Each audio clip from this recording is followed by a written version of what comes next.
Kayak City. Let me get some ones in the chat. Ladies and gentlemen, how are we doing? Boom, boom, Dude. Let me do this, sorry. How is everyone doing, ladies and gentlemen? How are we doing? Let's see who's here, guys. If you get the ones up, you're early. We get to shout you out right now, baby. Let's get to it. Oh, Nerdy with the Prime. Thank you so much. Insane. Thank you so much. I actually have a Prime to give. Nerdy with the 1. Casual Dad with the 1. Chain. Bong Breath. Ramfist, of course. Trojan. George. Rune Word. Boom, boom, boom. Oh, baby. Hellren. Chain. Liz. Yo, what's going on, Liz? Night Ritual. Casey. Oh, baby. How is everyone doing, dude? Man, oh man. Listen, I'm gonna need Pico to staying up past his bedtime is not on me. That's on Sky. Watches, right? what's going on, baby? How we doing? Morgat, what's going on? Dasher with the 1. Man, we have 66 people in here across both, platforms total right now. That is awesome. Absolutely awesome. We're just getting warmed up, guys. Listen, I will say, we got some juicy topics to talk about tonight, man. This is gonna be an awesome stream. I'm so excited. It's a packed night. We don't have much time to be goofing around. I hope you guys are ready for a big episode.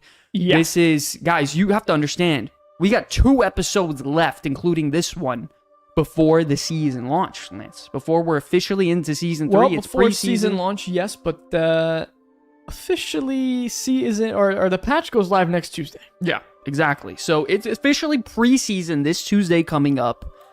I'm going to be honest, I'm all over the place. Guys, do you know what we're like? Do you have your mains locked in? Do you know what you're doing? Do you guys have plans? Do you guys know what, like, are you getting out of work maybe Wednesday? Are you calling out? What's the situation? Guys, let me know. I got to hear it right now as we're in the pre-show. Let me know.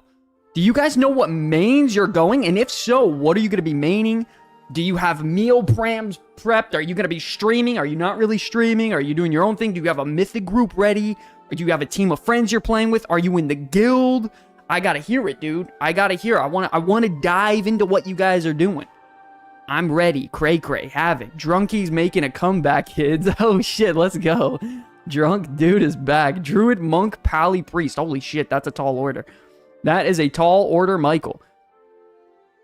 I have every Tuesday and Wednesday off. Been that way for years. Oh, that's awesome, Ramfist.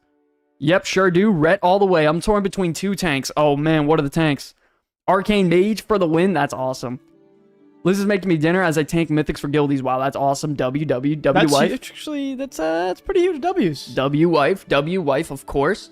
Man, I'm going to be honest, guys. I'm still caught up on what I'm going to main. I'm stuck between 2 classes. I think we're going to be making a discussion video maybe tomorrow, talking through some main situations and stuff like that. But I just want to say, let's map out the next couple of weeks, right? Yeah. Next week, we got 11.2 patch dropping. Yeah. Pre-season. The week after that, we have Season 2 officially launching. Season 3 officially launching, yes. Our Season 3 officially launching. And then the week after that, we have the midnight announcement. Ladies and gentlemen, it's time for the Fist of Fury in real life. By the way, if I'm doing it, you guys got to do it with me. Take 2 seconds. Do it with me. Ready? Tiger's Eye Brew. This is Mr. Pandaria, by the way. Combat Potion. Buffs. Ah! That's when you get stunned. Oh, into a Rising Kick? Oh, Rising Sun. That's a lot of damage, baby. That's a lot of damage, dude.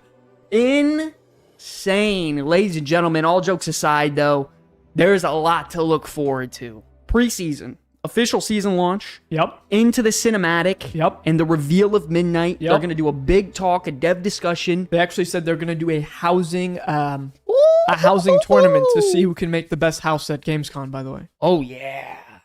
Oh, yeah, man. Yeah. Oh, Huge. Yeah. We're getting that. Anything else? Yeah, I mean, there's some other tournaments, but that's the only one I care about, really. I was hoping for one more round of tuning. Hey, listen, we might be getting tuning. They usually do it either Tuesdays or Thursdays. Just gotta do that again and breathe this. That's fucking crazy. Dude, what up, nerds? Necro, what's going on, baby? How we doing? Marksmanship Hunter, Red Paladin, gonna gear hard first week to start. Oh, wow, 0 to 3K pug-only content. That's awesome. Yikes. By the way, doing that early on in the season is really good for views. Tim Allen. I like that. Yeah, that's awesome. That's awesome. But man, oh man, ladies and gentlemen, a lot to dive into. I think we could get into it now. We could start it out. We got a lot of news to break down. Ladies and gentlemen, get ready. Tuning just posted? No. Wait a second, I have to check now. No. Yeah, they'll probably do some nerfs and buffs right before the season starts, I'm sure. Wait a second. Did we get tuning? Players to remember? No, you're trolling. No, I didn't. There's no tuning. I didn't see anything, you dirty dog. Ladies and gentlemen, enough talk. Let's get into the news, right? All right, it's time for the weekly cooldown. Your full recap of everything that went down in World of Warcraft this week, from blue posts and patch notes to class changes, leaks, and more. We're breaking it all down for you right now, whether you missed a day or the whole week. Click that heartstone and get ready, because this is your reset. Okay, hold on, ladies and gentlemen. Before we get into the actual news, I'm being told we got notes going on here? Wait a second. Updated notes. Wait, are these just is this just the official, like Blizzard post? Man, I can barely see. Jesus Christ. It said 1 minute ago, so I don't know if it'd be on Wowhead that fast. This was 1 minute ago. It said updated 1 minute ago, but Pandaria tuning? Because look, this says 57 seconds ago. Am I crazy? But that's the blue tracker, though. What days is this show on? It is on Wednesdays and Saturdays, Renee. Wednesdays and Saturdays. Sorry, guys, about Speaking the music. of which, the second one might be going to Fridays, even. Yeah, we're going to figure that out. We're going to figure that out for showski. Where on the forums are you seeing this? The development notes. Is this it? Are there new changes? I don't see anything, guys. Smurfs, not nerfs. Guys, am I crazy? New talent, unholy momentum. Are these just the overall nerf? Like, these are just the overall patch notes? Does that mean they're officially done with tuning? Heck yeah, Renee. That sounds awesome. Let's do it, man. Glad to have you here. Get this man an ad blocker. Dude, you know what's crazy? I have one. Wowhead is gruesome with that shit. They won't let me do anything if I don't have it deactivated. It's a big sag. Hotfixes got posted like 30 minutes ago. My ass. No way, guys. I get notifications on that. I mean, there is hotfixes. Scroll down. Scroll down. Where, buddy? That one with the flag. There. Yeah, but these are all just the same blue trackers. Is this not the same stuff? I don't know, bro. Are these... Is this... Dude, this is Mr. Pandaria. You guys are trolling me. Guys. Hey. What? Chat, what are you guys doing today? All right, man.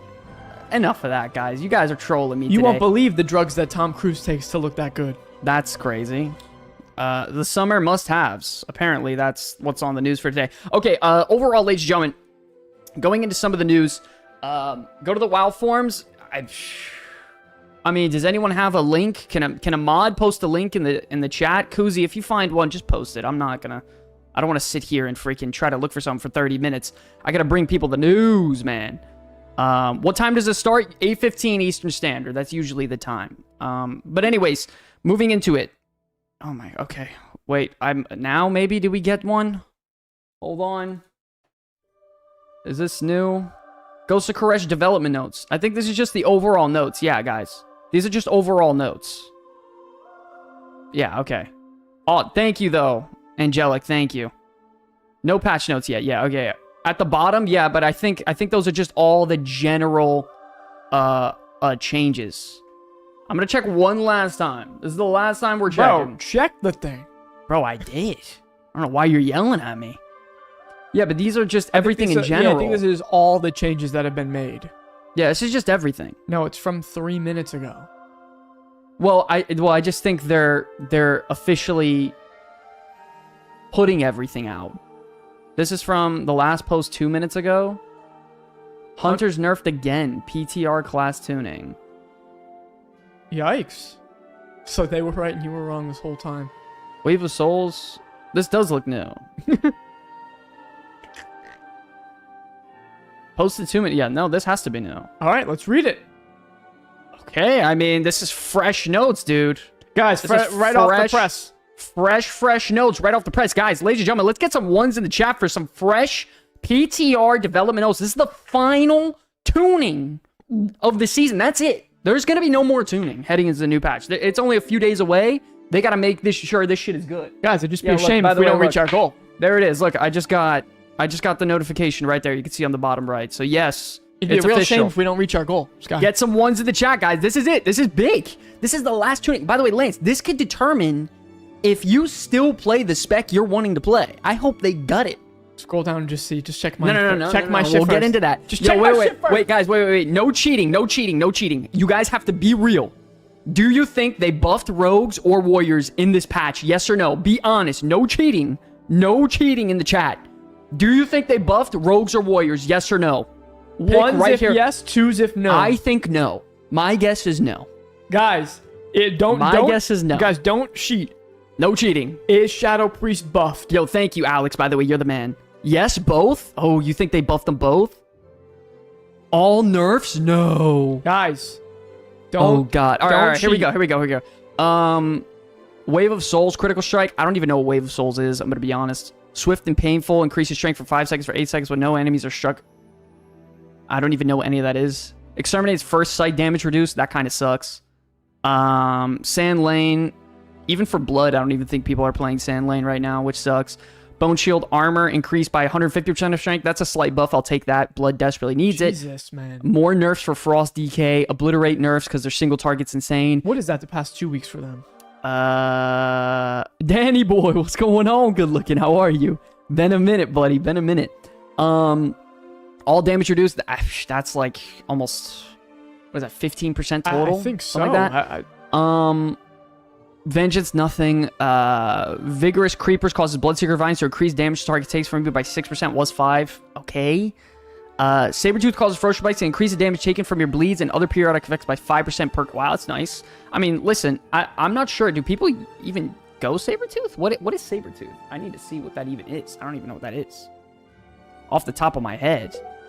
Ferocious Bite deals 50% increased damage for each combo point. Killamonic is now following. Thank you, buddy. Thank you, buddy. Appreciate the love. Okay. That's a reverted nerf affair. Oh, gotcha. Okay. Essence Bomb damage reduced again? Yikes. The Wishmaster. Yo, thank you so much. Appreciate the love, dude. Thank you. Essence nerfed again. Essence Bomb gutted again. That's a lot. Cool. Black Arrow nerfed again. All damage reduced by 3% again. Jesus. Holy shit. Oh my god, that's big. Trick Shot's effectiveness reduced to 60% was 75.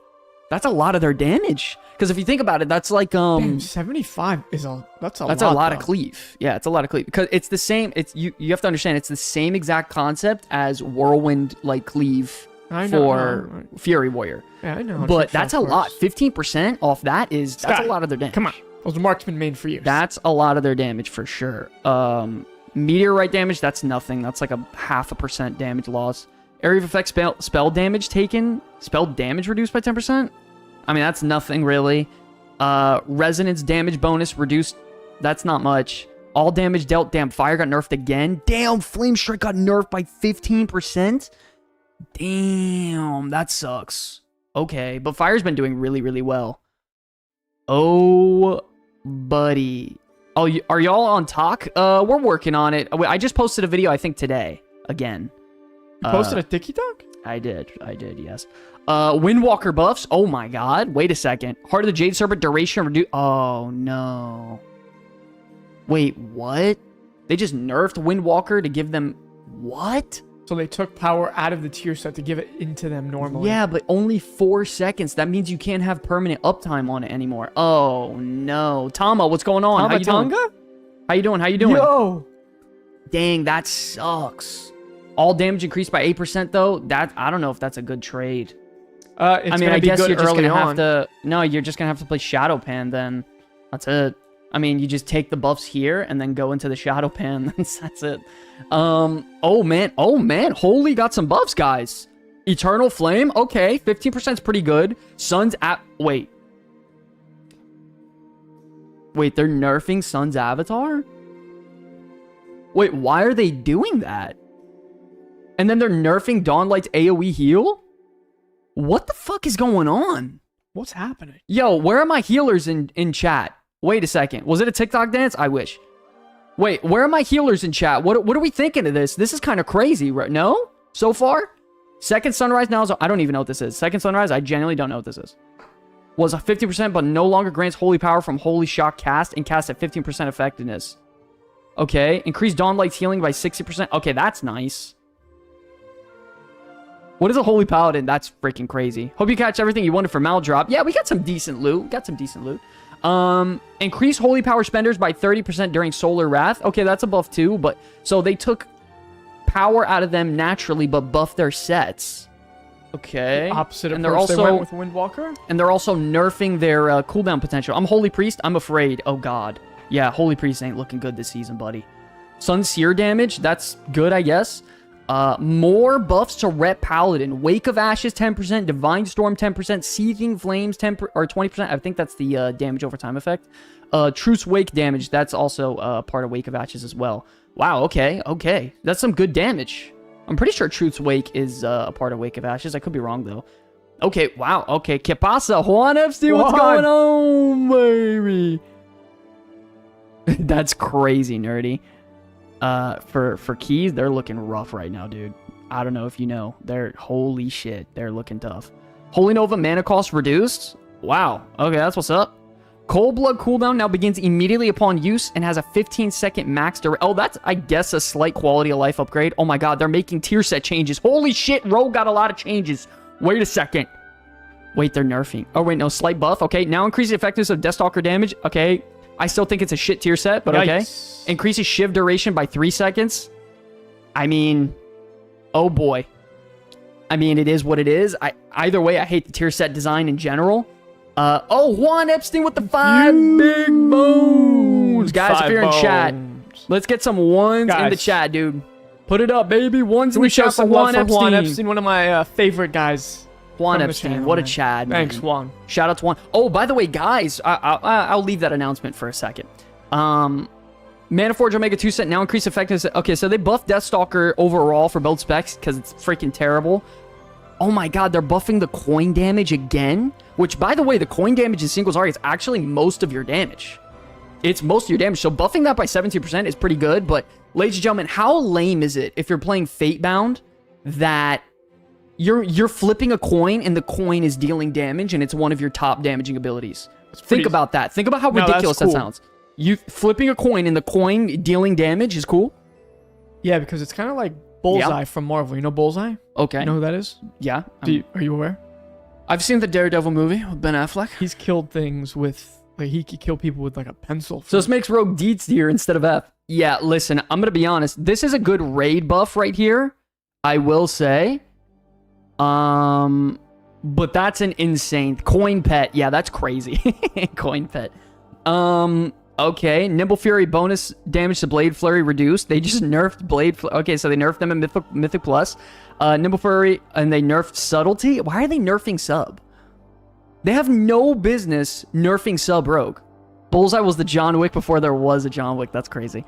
All damage increased by 4%. Okay, that's a W. All damage increased by 3.5. Killing spree damage increased again by 15%. That's good. And then damage increased by 5%. Okay, so Rogues, technically they got buffs. Technically, guys, Rogue got buffs. And if you guys are just tuning in, this is the final patch notes of the season. This is it. This is it. It's time to make the final tier list video out. I've been holding off of getting footage and doing the final testing rounds. And this is it. This is the final note. So pay attention. This is it. Here we go. Warlock. Oh, God. One of my freaking options as a main, guys. No. Wither damage nerfed by 15%. Black and soul damage nerfed by 5%. That sucks.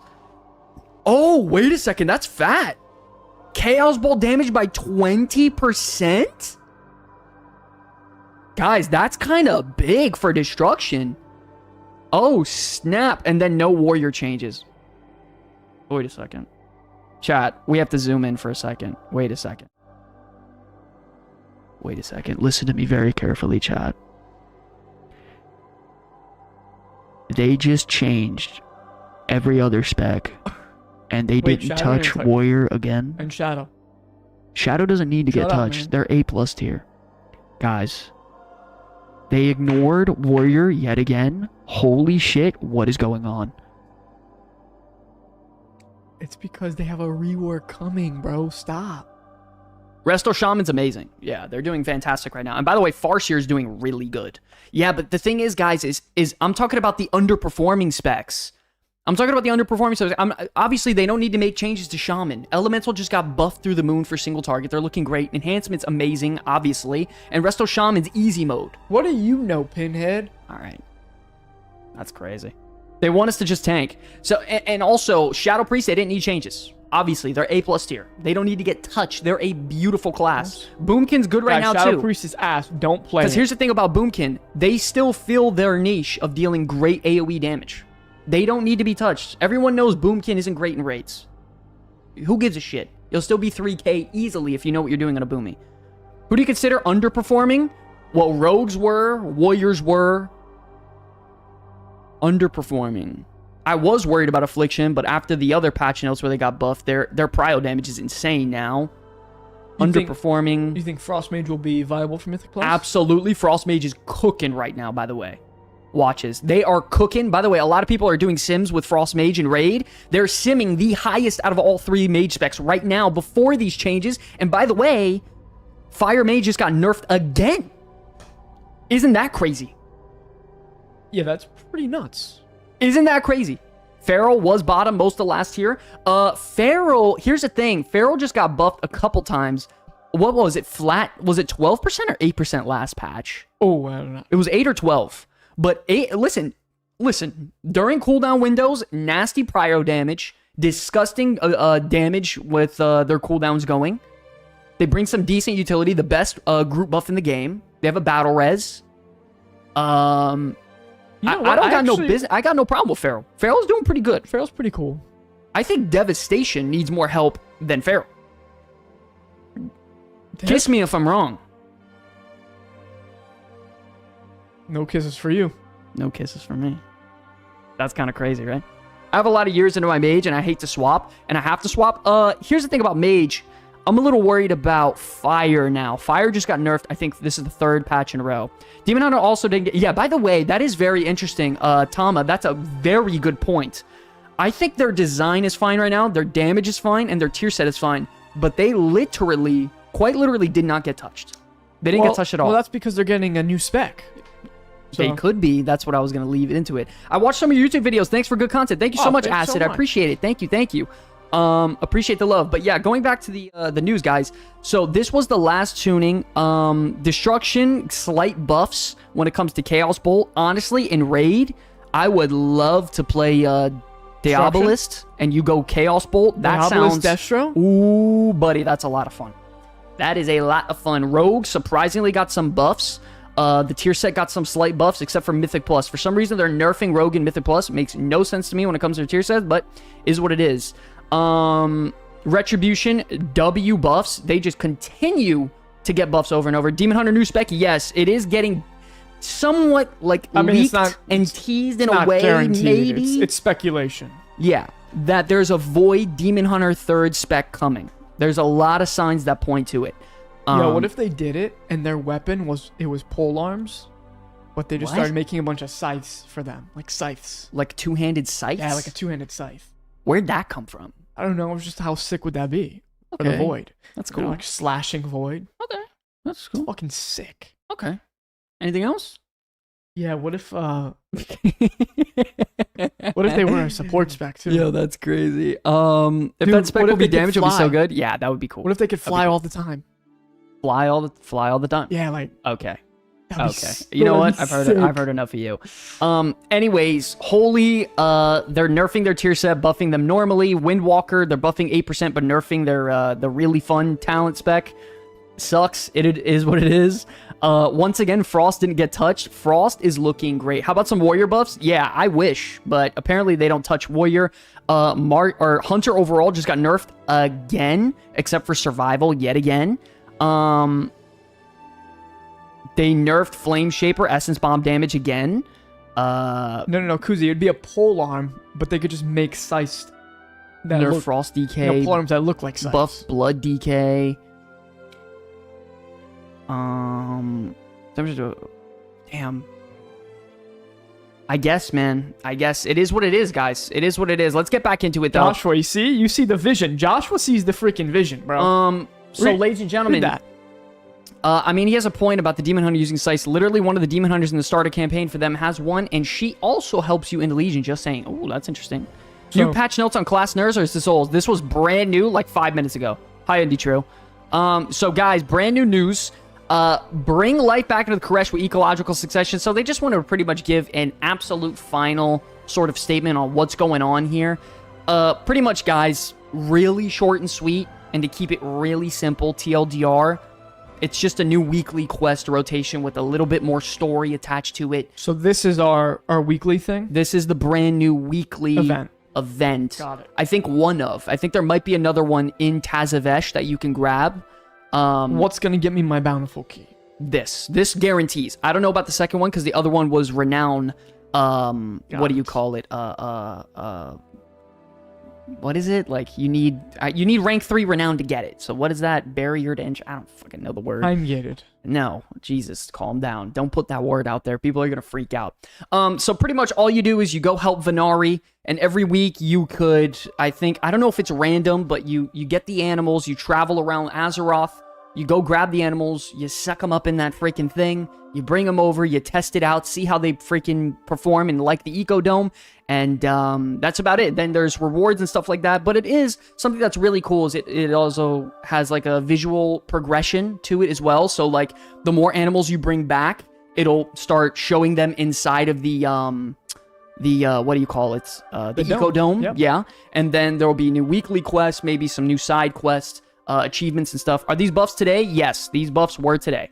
What have you two guys picked as your mains going into season 3? Lance, you want to say what you are really quick? I will be maining what I have been maining all expansion. Yep. Shadow Priest. Yeah. And then I'm on the fence right now between Warlock and Fire Mage, so I'm really stuck. Warlock, I like all 3 specs. Mage, I like 2. Which one do you not like? Arcane. I'm over that shit. They got to rework it. That used to be your favorite spec. It was until literally you're just spamming Arcane Barrage, and it's super boring, in my opinion. My parents time gated my life. Yeah. Good point, Tim Allen. Me too, man. Long story short, Sky is going rogue. That's fucking crazy. Please, no outlaw rogue. So anyways, guys, like we were saying, you get the weekly cash from this, and then there's also a chance at a mount, which is cool. That's it on screen right here. From a short TLDR, that's kind of it. Moving into it, we also have some brand new mounts and stuff coming in this season as well. New Headless Horseman mounts, weapons, armor, and stuff coming for the Hollow's End over the next couple of months. You can see on screen here, you got the nice, cool horses, bro. Having that on like a Warlock, yeah, that goes super hard all day, every day. I wonder if they could fly. I was just going to ask that. I was just going to say, I really hope they fly, though. What should you do with bloody tokens and conquest before use them? I mean, you might as well use them because they're just... Use them. Purchase anything possible. Try to make a profit. Use them. I'm not... So these are really, really nice. They're obviously going to get reset. Go to the PvP vendor, buy some resources to put on the auction house, or buy stuff for your alternate characters you might want to try for PvP. But these are really, really nice. I love that. And then obviously you have pieces of gear here. Obviously, you don't have to use the whole set. You could just use pieces. Like the shoulders. Tell you what, those shoulders, the cape. Well, also the fact that it can look like plate gear on like a caster. That's a really cool concept too.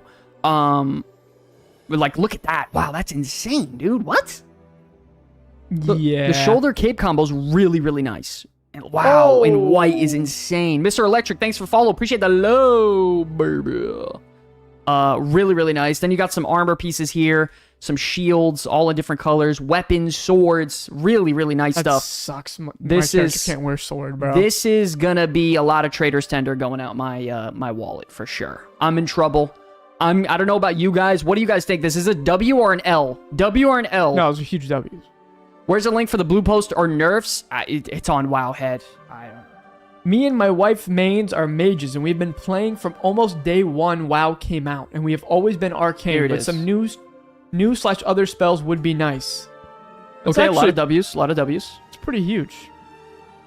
There it is. W's. Moving into it now. Also, guys, we do have the trading posts that we're going to be getting in just a couple days, by the way. So let's get into it. Class-themed August 2025 trading post rewards. Some of these are really cool. I really like this mount. This mount is juice. It's like a little like a hoverboard looking thing. I like the purple trail. Obviously, that's really cool.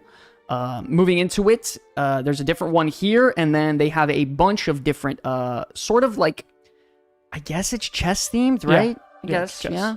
So it's like chess themed. I'm gonna be honest, I don't know if I would personally buy these, but they are cool color sets. I feel like they would look sick on a rogue. On a rogue, maybe. Anyways, they got the normal goofy looking stuff here, and then they got the classic little cloth pieces. I'm absolutely gonna buy this.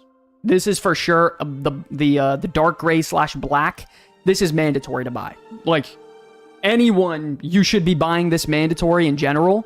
But the black one is for sure awesome. I like the weapons here. These are really, really nice. I like the little, oh my god, the, what's the piece called in chess? It's on the tip of my tongue. That would be the knight? Yeah. Looks good there. Then you got the two-handed weapons. Really nice. But yeah, some decent pieces here for the trading post. So when it comes to transmog, we're gonna, knight, yeah, there it is. Thank you guys, sorry. You have to know, my brain is trying to move 100 miles an hour because I have so much to talk about today. And one of the big pieces we're trying to talk about today, guys, one of the biggest pieces of news, ladies and gentlemen, we are going to be getting some massive updates to the cooldown manager very, very soon. This is going to be huge for the video game and change a lot of things about how the average person plays, the casual person, and even, you know, the above average. Yeah. For example, these are changes that are going to affect me directly because I want to do the least amount of work when it comes to trying to get add-ons and set shit up. I just want to log in and play the video game. I don't want any outside add-ons or things influencing my gameplay as much as possible. So them updating this is going to be humongous, ladies and gentlemen. Let's get some ones in the chat right here, right now, if we're hyped for some cooldown manager changes to compete with weak auras. Yeah, and you know what? For someone like me, who's constantly going between two different computer setups to play the game, yeah, you know, having it all native to the game is pretty sick, bro. Oh yeah. Oh no, for sure. Having everything like built into the game is a major deal. Really quick, ladies and gentlemen, I just want to ask, if you guys are logged in game, you're in the guild, let people know that we are live. And then also, if you guys are on YouTube, we're trying to break the record of, I think it's like 81 or 89 live viewers on Twitch, or 87, something like that. If you guys can, maybe get a second monitor going, just mute it. It would really help boost the viewers and the coverage. Helps us out, helps push us on Twitch. I would really appreciate it. How are y'all doing those ones? Damn. Those are if you're a member of the channel. So if you're a member of the channel, you get like, you unlock the comeback kids icons. It's like the special emotes. Yeah, it's like the Twitch emotes, you know. Renee. By the way, Renee, thanks for chatting so much. It's really awesome to have people in here that like to come back in, and even new people come in here and chat. I'm looking forward to seeing you in here often. Y'all got a friendly guild going? Absolutely we do. Get into the Discord. Yes, we do have a Discord link in the YouTube comment. Lance, maybe do you want to... We'll have Lance pin it for the YouTube. Actually, you know what? Let me just take 2 seconds. I got it. It's because I have to do it for YouTube and Twitch. Guys, if you're looking to get into the guild, I'm inviting people right now. Get into the Discord. This is for... I just posted it in Twitch, and now I'm posting it in YouTube. Guys, please hop in there. Get in there as soon as possible. We are getting people into the guild, and we're very close to being full. So let's get it going. Moving into it, ladies and gentlemen, this is one of the biggest pieces of news today. So get ready. They're releasing some more cooldown manager updates, and ever since 11.1.5, the Nightfall patch, they have been listening to feedback, and they're looking on doing some serious improvements. A lot of this is going to enhance functionality, customization, and ease of use. All that fun stuff, yada yada. So right off the bat, one of the strongest pieces of feedback we've received around the cooldown manager was that players want to customize their bars and frames to show only specific abilities or reorder them based on preference. So one of the most annoying things with the cooldown manager right now is that you don't really have much customization in what you want to show. There's shit sometimes proccing or popping up that you don't even want to see, and it's kind of annoying, right or wrong? Yeah, well, you know, the biggest problem with it now is that you can't really customize it at all. Yeah, right. for sure. You know, it's a great idea, but it almost felt like a beta test. Yeah, for sure. So it's very cool that they're doing this now, right? Because it's gonna be very helpful. Yeah. Taverna, what's going on, baby? How we doing? NA, yeah, it's NA guild, and yeah, even if you just do delves, by the way, you guys, you're more than welcome to join. Just come on down, get in the guild, hang out. As long as you're active, we can't have people in the guild that aren't active because we're very limited on space. Well, we do have a second guild now. Yeah, that too, but even then, if you're not active, I mean, I don't know what to say. You either play an hour or two. He could be bad cop, there. You know, screw him. Okay. Everyone's welcome, guys. Okay, everyone's welcome. By the way, no, we can get you in the guild even if you're Alliance. Guy, do we have any sort of any mini announcements? Yeah, just like something that maybe we want to show the people, or yeah. Wait a second, ladies and gentlemen. I just got news. Something really important's about to happen, guys. The editor, he's controlling me. No. I can't take it. Pay attention. Listen close. A big announcement right here.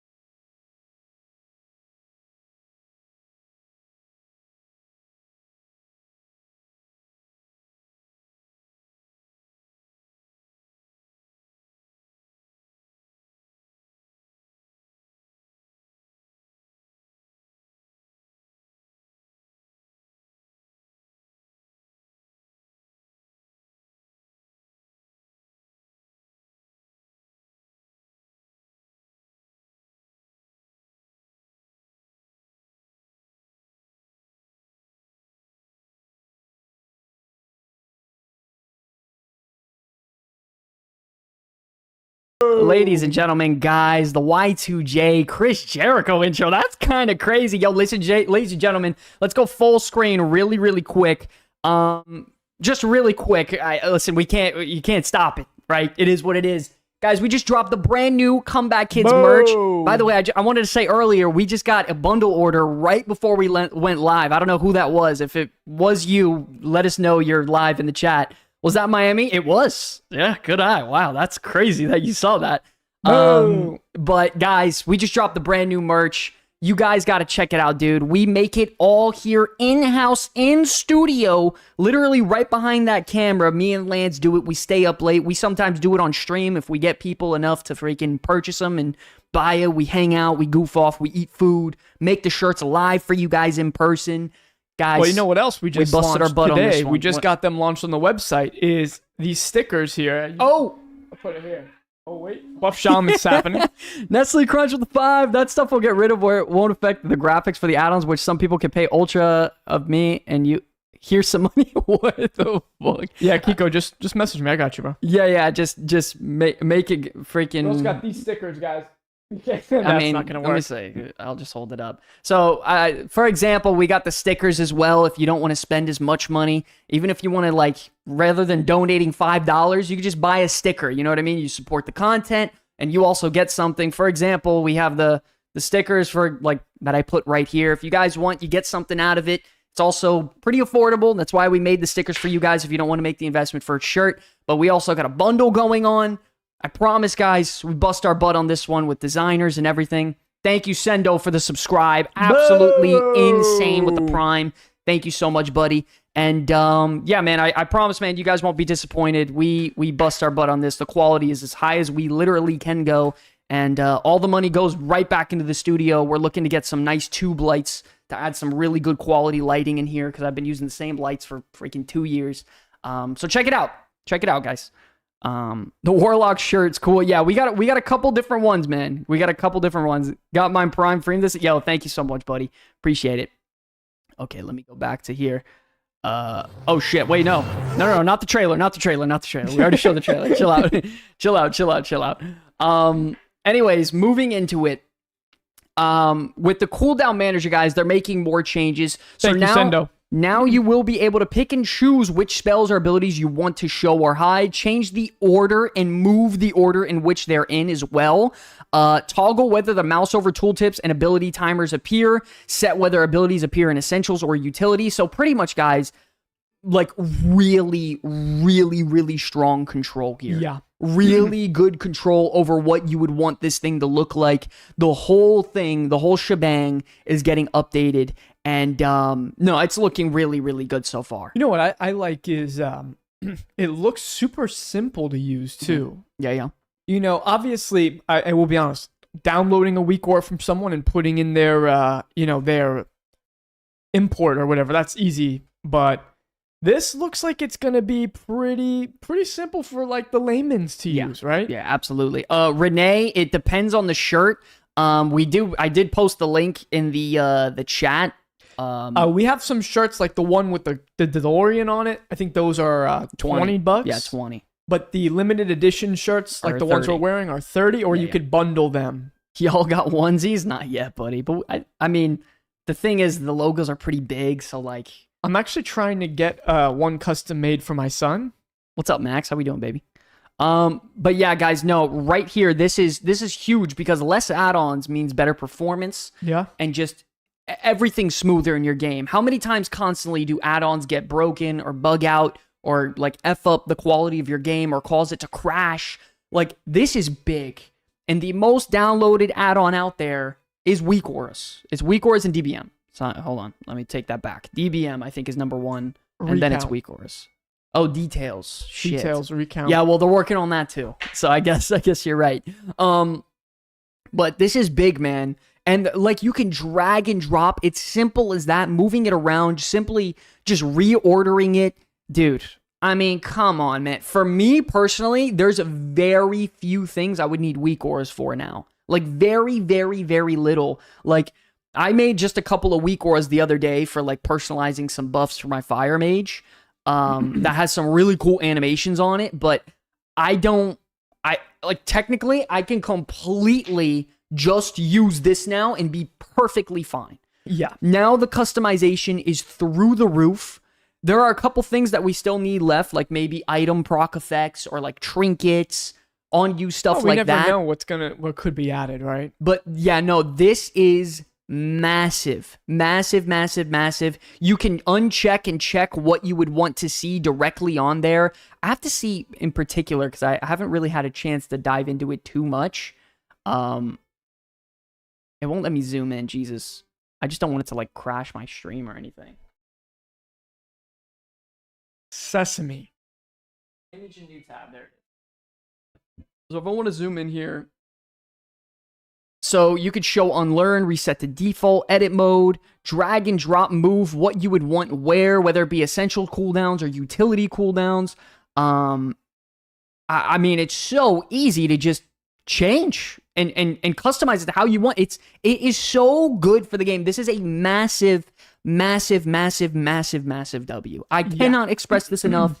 And I knew, like, when they first started integrating this in 11.1.5, the Nightfall patch, and like teasing us a little bit on it, and then they released it, I think, in 0.7. Like, they full released the cooldown the 0.7 was the one button rotation.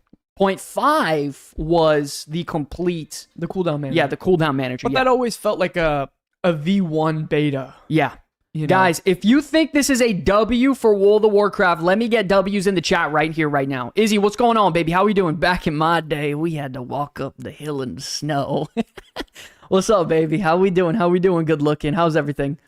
This is awesome, guys. A massive W. You customize completely your own WeakAuras. Because listen, WeakAuras could be complicated and they could be a pain in the ass. But literally, it's a drag and drop. Yeah. You already know Blizzard is going to make this so easy to use. And you guys already know I'm going to be making guys on it. Come on, fellas. Well, the good thing, too, is that for new players, it's integrated into the game. They don't need to have to go download anything. W since Kiko says so. W wife, man. Tomorrow's my birthday, 38 years old. Damn, I'm old. Sendo, first of all, Sendo, happy birthday, guys. Give a big shout out to Sendo. Happy birthday. Listen, happy birthdays for a fellow comeback kid. Guys, a lot of us don't have a lot of people to say happy birthday, give to us. You know what I mean? Give the man some happy birthday. Show him some love. God bless you, man. Happy birthday. 38 years old. That's a badass achievement. Achievement unlocked. Level 38. That's it. That is what it is, baby. Big grats. I hope you have a good day. Any plans? Any plans? Let me know. But this is really cool. I'm really curious to see how easy it is to just pick and choose. Like, if it's as simple as I can just straight up, like, click what I would want, that would be awesome. If it's still limited, that would kind of suck. But either way, it's a big W, and that's just one part of it. Continuing down, oh Jesus. It's so hard to see, guys. I'm sorry. It is what it is. But they have a search button feature to just simply see and find shit that's easy. Now displayed, what isn't loaded, utility cooldowns, essential. It's gonna be so nice. You guys already know when Blizzard does something integrated into the game, they make it so easy to just pick up, learn, and just work into your normal gameplay day to day, right or wrong? Yeah. So what do you think about this so far, Lance? No, I mean, this is a massive W, and I think they need to have everything just in the game. Yeah. Like, to be able to play the game out of the box, like, you shouldn't need to go get CurseForge and download 27 add-ons. Yeah. To have to be competitive in the game. It's between you and listen, I'm a shill for Blizzard, and wow. But it's a joke. Yeah. It's too much. Like, dude, you should not have to do that. Yeah, it's annoying. So yes, this is huge. And by the way, Zero, you're probably right. This is probably to get us one step closer to being able to play this game on consoles, which is a massive W in itself. Mm-hmm. But yeah, I mean, it looks like you're able to literally go into that list and click each individual spell you want to add. That's kind of huge. And look, you're even able to change the color of it. Can you scroll into that? I can't see. The really, really cool part, in my opinion, is that you can also customize if you want your spell to just simply pop up, or now you can customize if you want it to have a duration like this. Now it's not only a couple, because right now in the game, for example, you only have a couple abilities that can show their duration like this. Now you can select which ones you would like to track according to this bar. This is humongous. Yeah. Humongous. This is phenomenal. Tracked bars. Yeah, look. So I want to see, what are those colors there? What do you mean? This is just the duration and the spell to notify. Like, you can see it has blue background, blue. blue. If you could change that color. I don't know. I mean, that's a good question. I would assume right now, probably not. Probably, yeah. You think so? Yeah. Humongous. You already know, Jungle. Icon color, maybe. Let me continue the list because I didn't want to spoil it. Another thing, guys, this is massive. Debuff tracking. Now they're putting debuff tracking into this. So now, dude, I literally do not need weak ores anymore. I do not need it. I don't have to use it anymore. This now, right here, this is my favorite one personally. Now it's debuff tracking. For example, you now have Epidemic on the target, and it will show, and it can also highlight also when it's less than 30% away from falling off the target. Yeah, that's huge. So it'll remind you in a way. Well, it goes red. Exactly. Is there a way to track buffs too? Absolutely. That's what the whole other section was. It'll track your major cooldowns. Like, for example, Apocalypse and, oh my God, what's this one? I don't even remember. I don't even remember. I couldn't even tell you. All I know is it gives you a big damage buff and puts festering wounds on the target. But it has that, and it shows the debuffs on the target. So, for example, like dot classes, ladies and gentlemen, Shadow Priest, Balanced Druid, Affliction Warlock. It's actually pretty funny that they're showing Unholy Death Knight as the example for this, because it's the most fucking convoluted just spec nonsense in the game. So it's like, listen, it's going to work for Unholy. It will work for your spec. Look how many, you have the basic attack, you have the Popper, you have your Death Coil, you have your Epidemic, you have Death Coil, or Death and Decay, you have your major cooldowns here. But the thing is, it's very simplified. It's awesome. Will it be on selected target, or if you do multiple, it will track it all? I think it's select target for now. But even then, that's fine. Because usually when you have threat plates or a plater or whatever, it'll show the debuff on the target. But typically, when you're doing your rotation, I don't stare at the targets. I'm alternating between staring at my rotation looking at my cooldowns, what the time is on everything else, and then looking at my feet and the target I'm looking at. So I'm constantly rotating, doing like a little triangle back and forth, and doing a dance at the same time. So they're doing exceptionally well with this. The debuff tracking on the targets is massive. That can also include debuffs like Colossus Smash, for example. Like it increase the damage they take. It could be what else would increase the damage they take? I don't even know. Any examples in the chat? I'm not sure. But other buffs like Tiger's Fury on you if you're a feral. And then also a really cool one. I think this is primarily for tanks. I'm not exactly sure how this one's going to work. Players will be able to toggle the external big defensive tracking through edit mode as well. So I think this is primarily through tanks. So you could see if you have externals being used on you, like, oh my god, what's that one called, Lance? The Druid one. I can't even see the screen right now. How? You know, bro, how much bigger do I got to do? This is Cocoon. This is Guardian. Covering half the screen. But yeah, Cocoon, Guardian, Angel. But this is definitely for tanks. So Kiko is gonna love this. Love this shit. It's so good, man. I mean, it's just such a W for the game overall. It lets you know, like, hey, I have an external used on me right now. I don't need to use a cooldown. Let's go Guardians. Yeah, exactly. Let's just go any tank in general. Like Ironbark. Thank you. Jesus, Criminetly. But it's major W. Major W. And it's all customizable. You can either have just the icons or you can have the icon and duration active. And this is all within the game, bro. How about this, though? To top it all off, ladies and gentlemen, this is where it gets hilarious. They're also adding customizable sound alerts. And you can put sound alerts on any buff, debuff, external, or anything you want. So you can make it remind you to put Power Word Fortitude on? If it's about to fall off, I would assume so, yeah. Or if they have, your cooldowns back up, you can say, hey, okay, my Wake of Ashes up. I wanted to say ding, or whatever the case, whatever their, basic fucking sounds are going to be. This is really epic? Yeah, no, this is insane.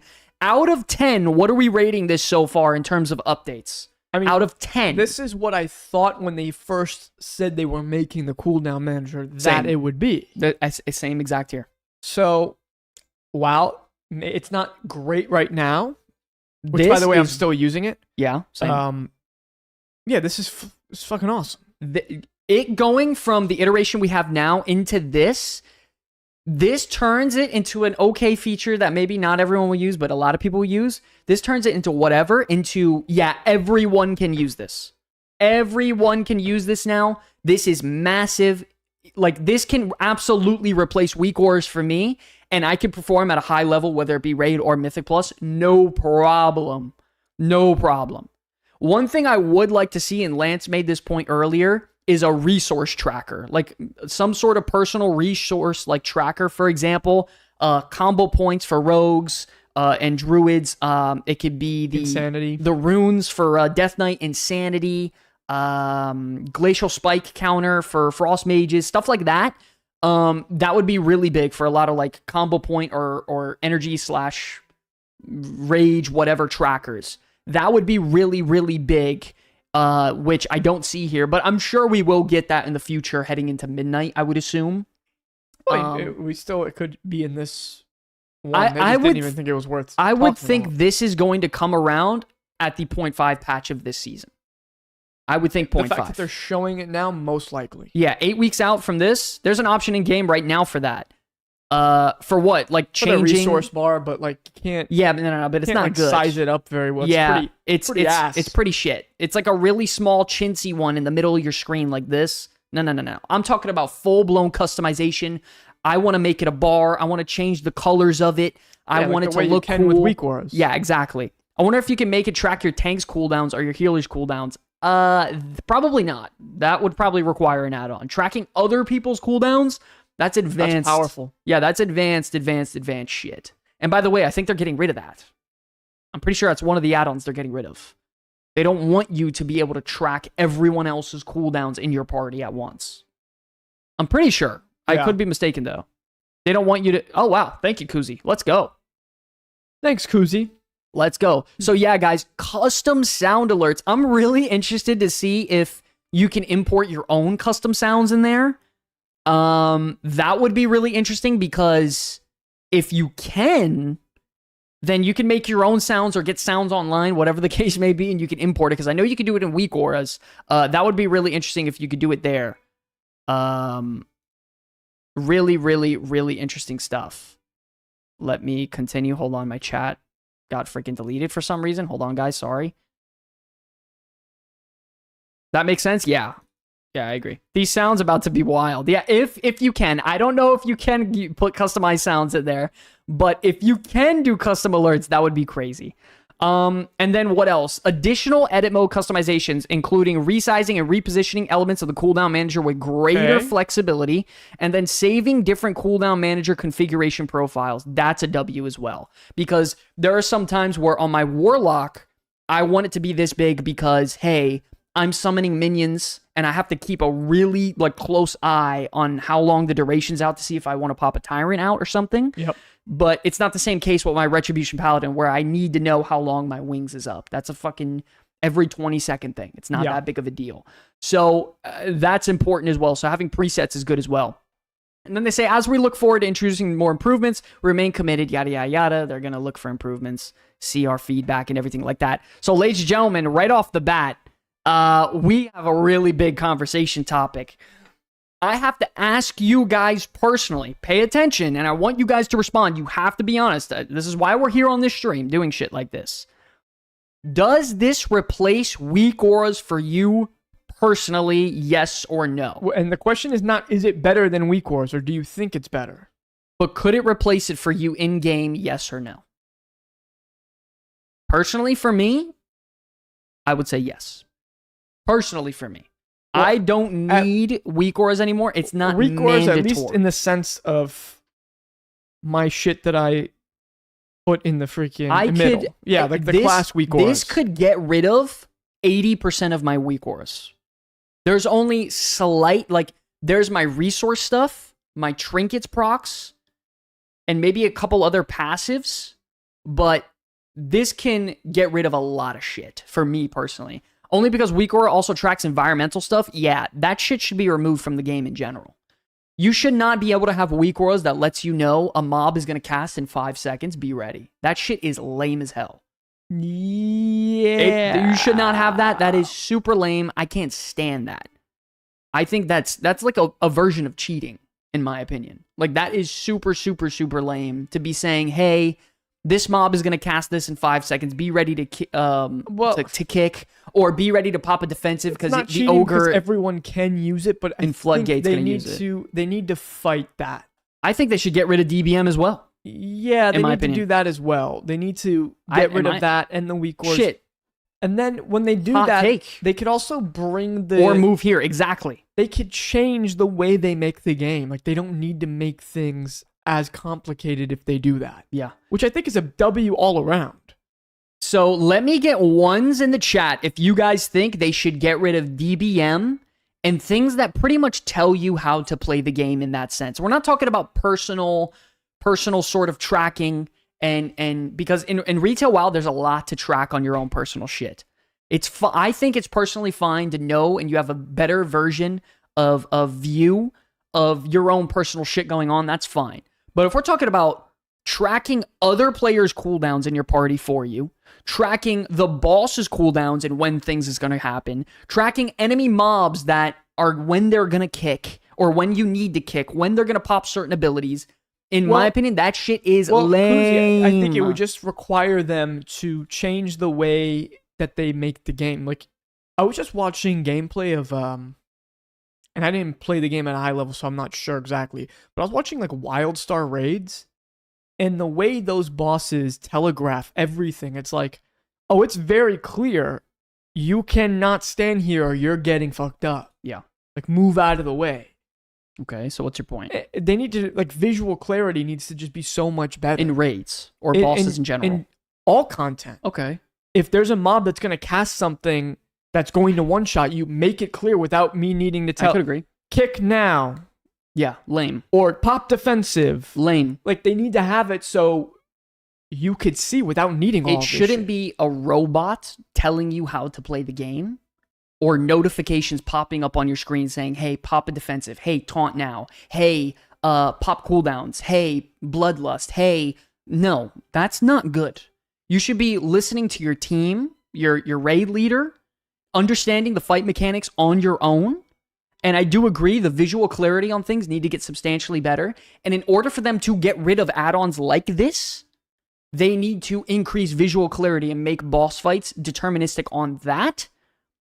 More deterministic on that, and then timing rather than conditionals and what's the term for like do shit at a certain time or you're pretty much a dead man. Because DBM, there's so many boss fights where like you have to know exactly when something's gonna happen, and if not, you're in a deep load of shit. So then you'll again gonna exclude worse players. No, it's not really exclusion. Actually, everyone would get technically, I guess, worse because we're all relying on add-ons to tell me how to play. I'm relying on a dozen add-ons to tell me how to freaking raid lead. Like saying, hey guys, be ready 5 seconds. We're getting ready to move. Yeah, well, you know what I mean? Saying that it will make it harder for everyone. Well, yeah, if they keep the fight design the way it is, then definitely it's going to make it fucking impossible. Well, it'll make it impossible. Yeah, exactly. But that's not like they wouldn't be able to do that. They would have to change their philosophy in the way that they make these fights. Yeah. So it would just it would just change. JDX Rage, I agree. The voice mechanics telling you what to do is lame. It's not an action MMO is the issue. It will be a different game at that point. No, I think it'd be a better game. I feel like the second you're playing a game where you need add-ons to perform, well, I think he's on talking par, in relation to it being like WildStar. Sure. So I don't think like if you're thinking about the way your telegraphs worked personally, yeah, that's not how WoW works in the way we do combat. But they can make it so that we could see bosses and their telegraphs are better.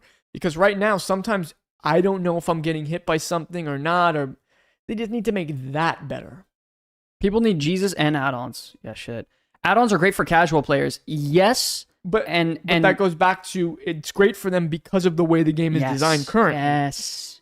And if they just change the way that the game is designed, like you cannot design a boss based off if everyone's going to have an add-on or not. Which they do right now. Yeah, exactly. They're at war. Exactly. And they design Mythic Plus that way too. Race. They're in an arms race with add-ons. Bro, the reason Mythic Plus has so many casters and things going on at your feet is because they assume that you are going to have that add-on that's going to tell you, hey, this is a caster mob. Be ready to kick him.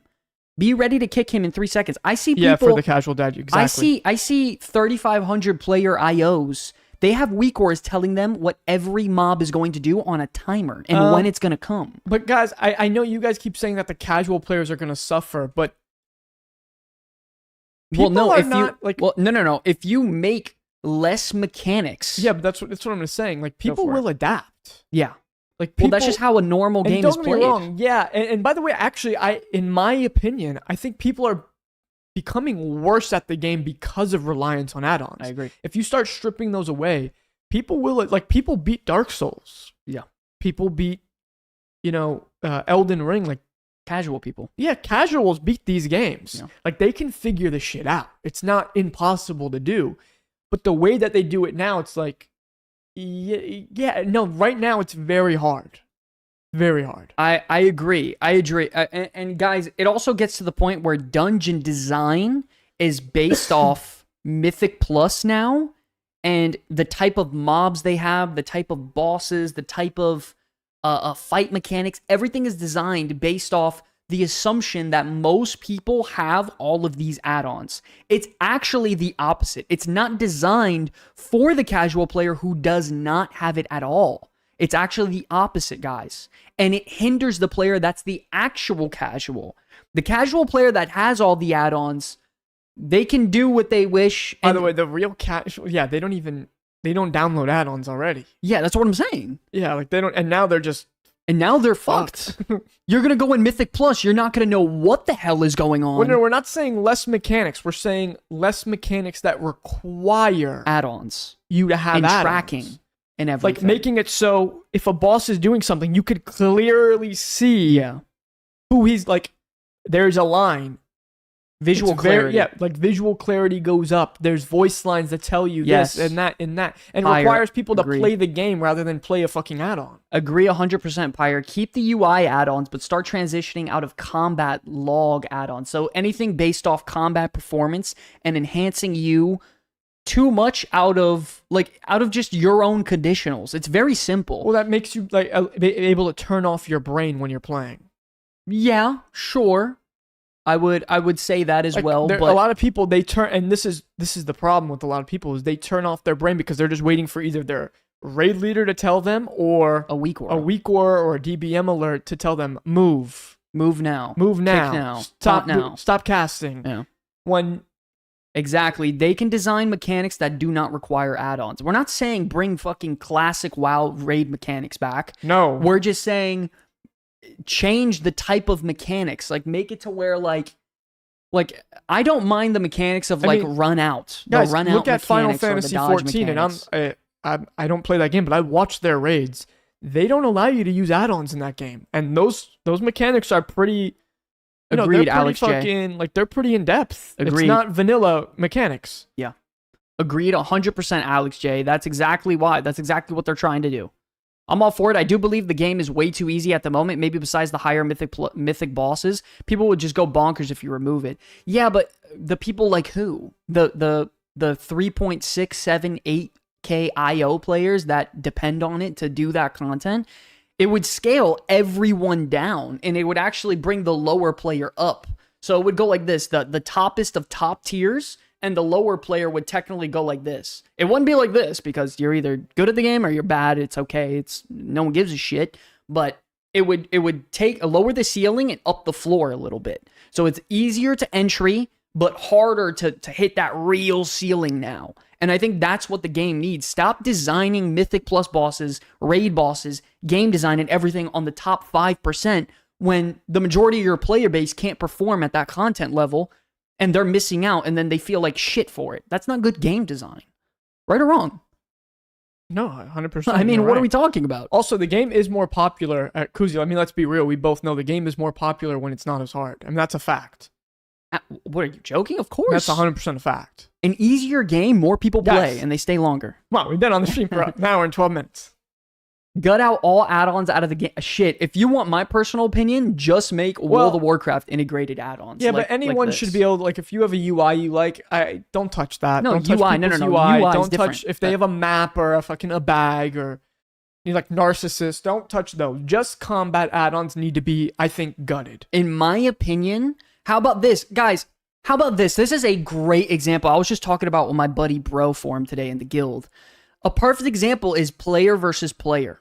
How many add-ons do you need to go in PvP and be like, okay, I'm somewhat comfortable? The barrier to entry just on add-ons for PvP and Arena is a lot. It's a lot, and it's a pain in the ass. I don't do PvP sometimes because I'm strictly like, man, I don't want to do the work to find out all the add-ons, get my UI, and get everything going. It should be, you should not be able to use any add-ons. I agree. I think you should use 0 add-ons in PvP. Maybe UI stuff. But there should be no add-ons for PvP, in my opinion. Gut half the class's abilities and delete add-ons, and I promise you the game gets so much better. I think the number of abilities is fine. Maybe the number of conditionals and passives based off how strong a spell is. Yes, you shouldn't have 20 different talents to boost a spell. One spell, yes. It's too many conditionals. It's like an ARPG. Yeah, that's in my opinion. No, you're right. I don't gut the abilities, because if you gut the abilities in half, then you look like Mr. Pandaria, and there's fucking 4 buttons on your screen, and you're bored after 5 minutes. That's terrible. No. I like the way my class plays right now. Yeah, same. It's the people I hate dealing with in PvP. That's crazy. What they did in Asia to WoW raids, that would be nice to have fun also. All raids scale to max level, even Molten Core, but only if you want that. Sign me up. I would love that. Blizzard never will be able to keep the add-ons updated enough. Only thing that I worry about. What do you mean? What do you mean by that? I'm not sure.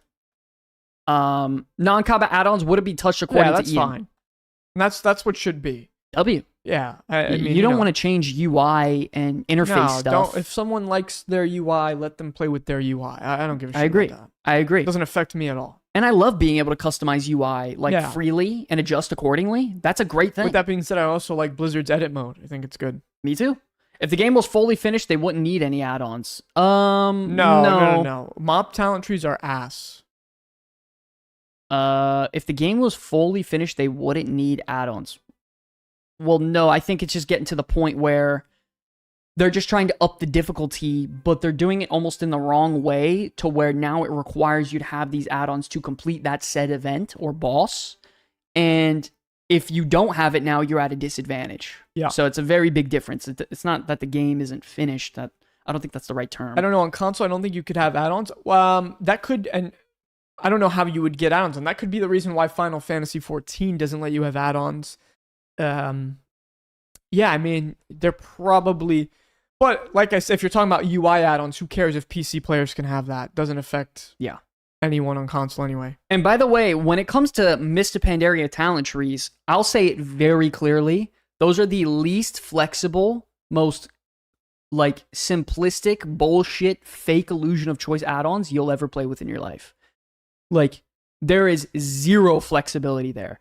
I do think right now with the talent trees, they're a little overdone to where it's too complicated for casual people to where they just look up an import code and that's it.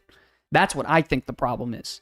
I think they need to prune down the talent tree and the conditionals in itself, bring back baseline spells. No, because they have add-ons, but they also, if they catch you having them, they'll ban your account.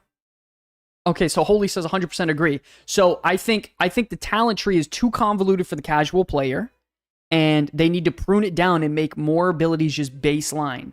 Why does a fire mage not have Dragon's Breath passive, as an ability baked in their kit? Why do I have to spec into that? Why do I need to spec into combustion? Why do I need to spec into... is there ever a scenario I wouldn't spec into combustion? Why the fuck are you making that a talent point? That's all... What I'm saying is, you're making it convoluted just to... filler. Yeah, why? You're putting things that Why are we doing this? I mean, every class has shit like that too. And that's my point.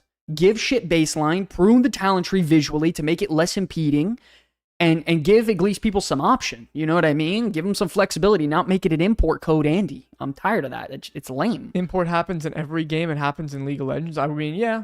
Well, I think with League of Legends, it's a little bit different. It's not an MMO. You're straight up based on performance.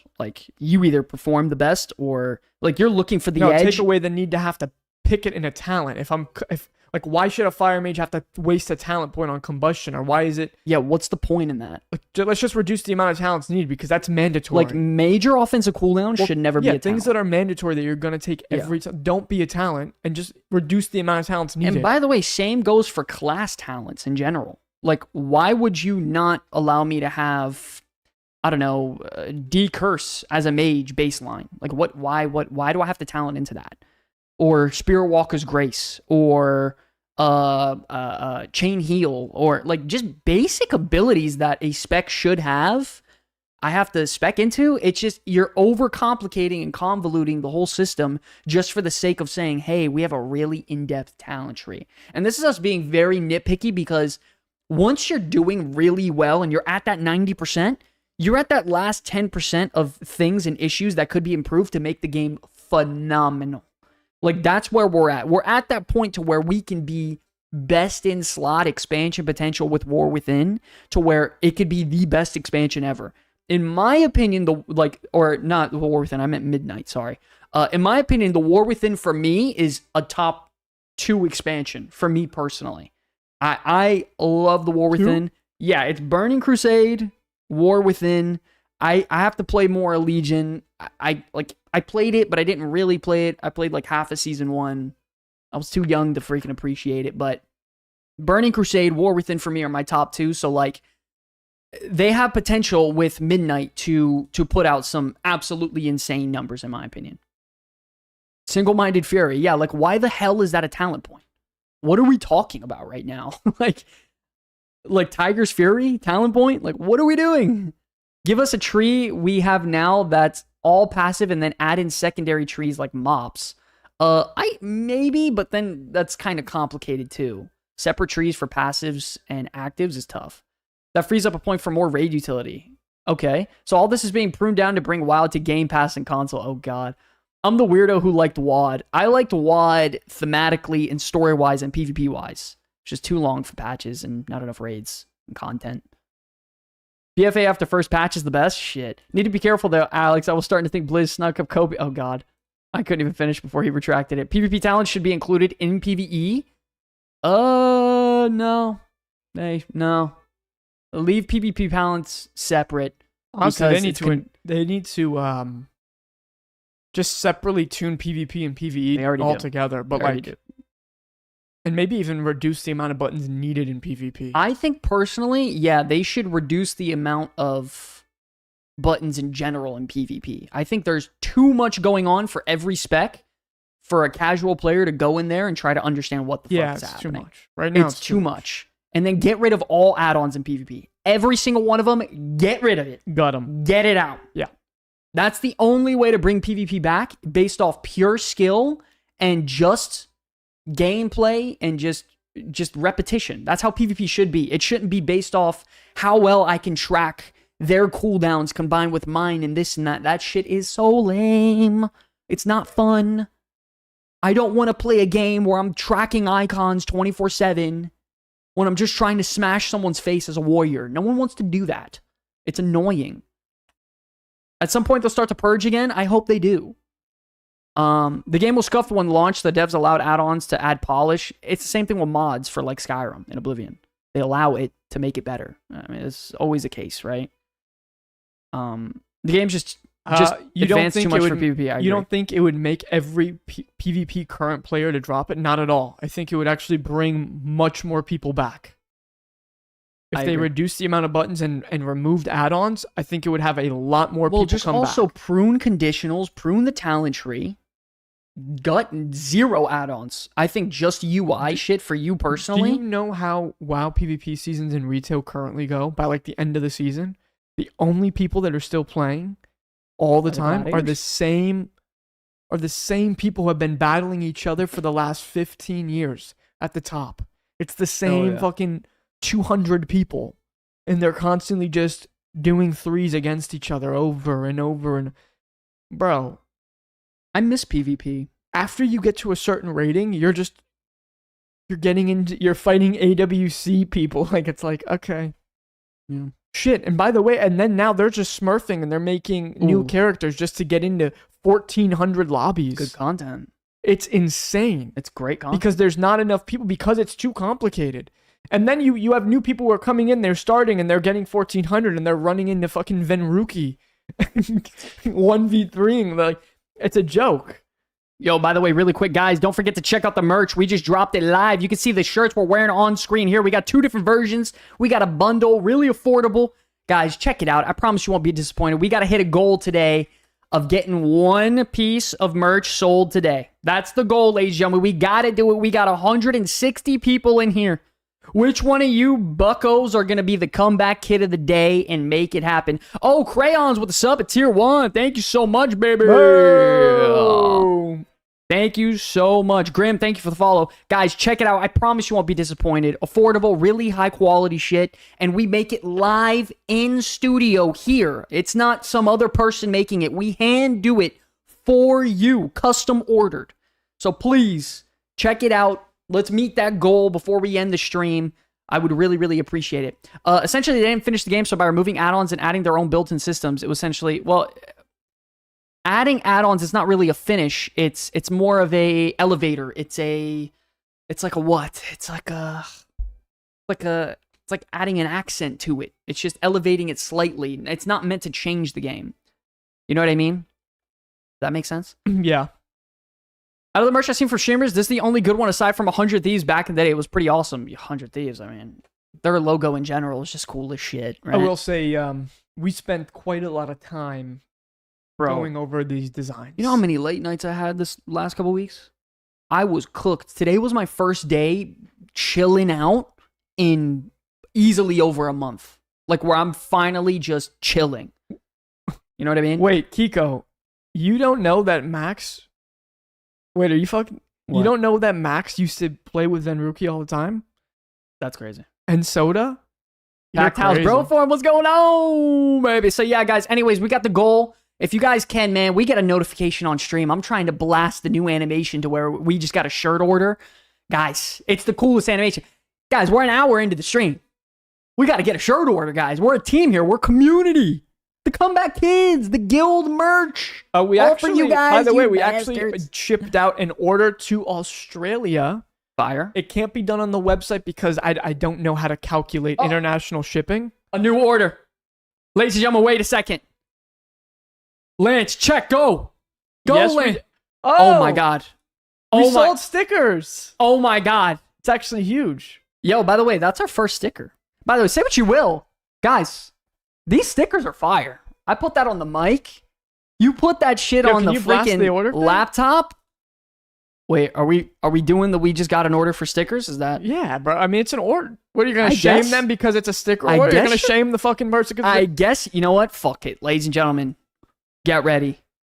It's time to blast. It's time to blast, ladies and gentlemen. Let's get some ones in the chat, dude. Wait, what just happened? Yo, what's going on with my animation? Oh, shit. Yo, I don't know what's going on with the animation. It's bugging out today. You guys are breaking the stream.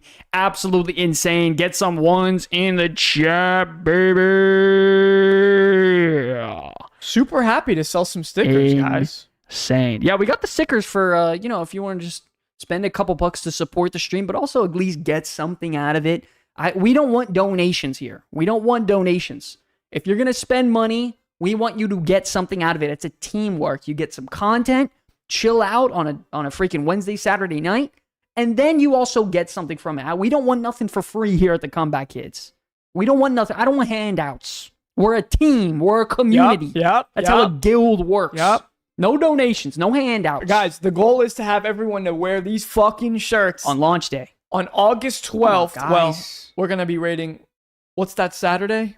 16th? 15th? Whatever. The first day we fucking raid together, we're all wearing these shirts. Let's go. Yo, guys, really quick, don't tell Lance. If you wear the shirts, you get loot prio. You get loot prio. You get loot prio if you wear the shirts. You cannot say that, by the way. That's against TOS. It's against World of Warcraft TOS. Cannot say that. Fuck the TOS. Nope, can't do that. You get Watch loot, your fucking mouth. You get loot prio. You get loot prio if you wear. No loot prio. I'm telling you now, no loot prio. Loot prio. Nope. Loot prio. Don't listen to Lance. Don't listen to Lance. Get a shirt. You get loot prio. Fat liar. I'm just trolling. Is the guild noob friendly? Yes, I'm in it. Yes, guild is noob friendly. Don't listen to Max. Don't listen to Max. Let me go down. What was the last bit of news? Really, really quick.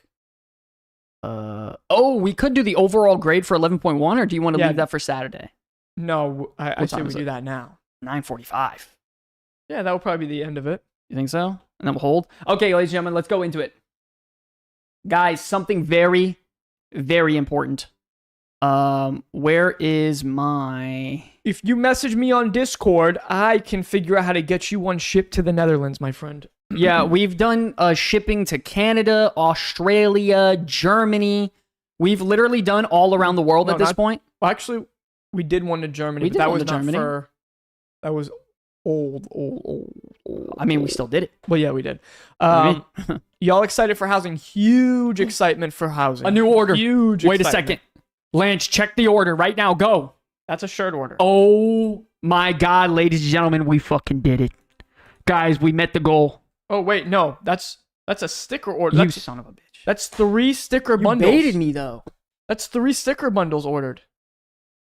All right, listen, we take that, though. Yo, ladies and gentlemen, let me get some ones in the fucking chat. Ladies and gentlemen, it's time. Grind it out, baby. Let's get some ones in the chat, dude. Hey. Because, ladies and gentlemen, it is official. Hey. We got an order. It's huge, baby. Come on, ladies and gentlemen, dude. The production value, the content. We're giving you guys the juice, the fucking squeeze. Anyways, let's go back to the duo share. By the way, thank you so much for the sticker buy, man. Appreciate the love. We're trying to get it available to everyone out there. Anyways, guys, something very important that we're gonna do for the rest of the stream, guys. This is a big one, okay?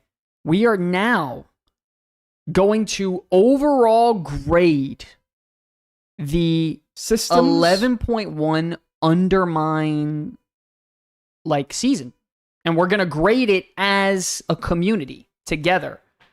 Let me delete Super this. hyped for this segment, Sky. This is interesting. I wonder where you came up with this one. I don't know. Thanks for coming up with this one. I don't know how I came up with it, but I did. Because I did it. No one else. Autograph, please. Thank you. Oh, shit. Gotta run. Great stream. Yo, Ramp. Much love, buddy. GG's on that one-handed sword I crafted for you earlier, by the way. Shout out to that. Let's Lance a DM on Discord about an order if it's possible. I am gonna rock Season 3 shirt daily. Yo, for real. These shirts are so comfortable. Kiko, I got you. Don't even worry about it. Anyways, ladies and gentlemen, right off the bat. As soon as we get off stream. Right off the bat, ladies and gentlemen, what would you guys grade the Undermine Zone out of like a tier list? S, A, B, C, D. That's what we're grading it off of. S, A, B, C, D. Are we doing just the zone right now? Just the Undermine Zone. Just that. What are we grading it? What are we thinking? What is that? Ooh, yo, I got you. Shipping to Netherlands. Let's go.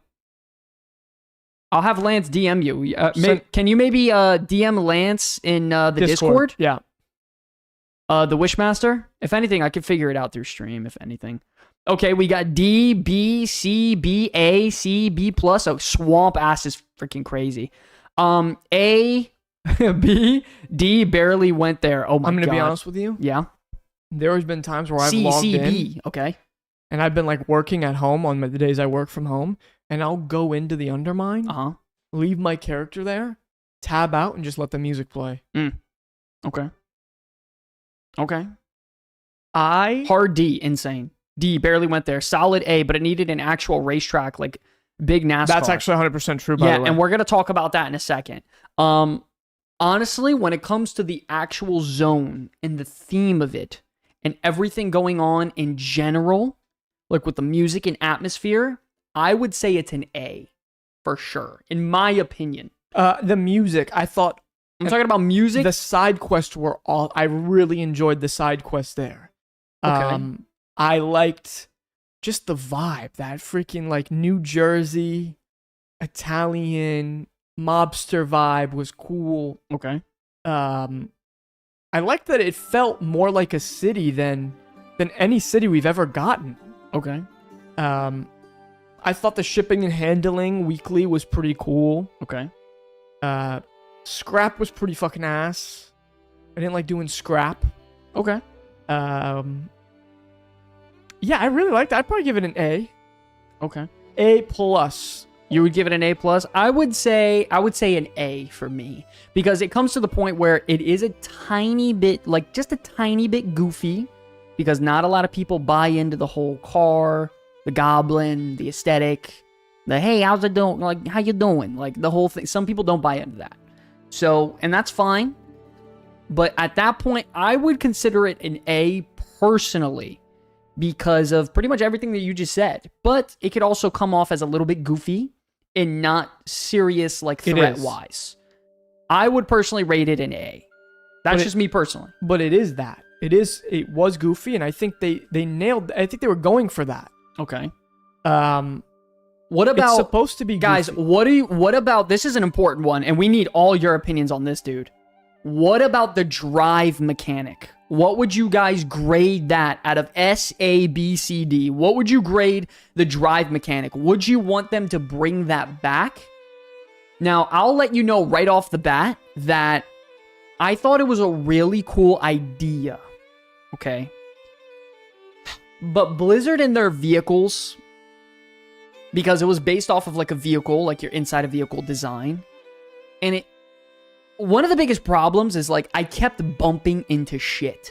There is shit everywhere in the Undermine to bump into. Yeah, and that's not a problem with Drive. That's a problem with the design of Undermine. Well, also, I think the design of Undermine could have been bigger and a little bit more spacious and wide.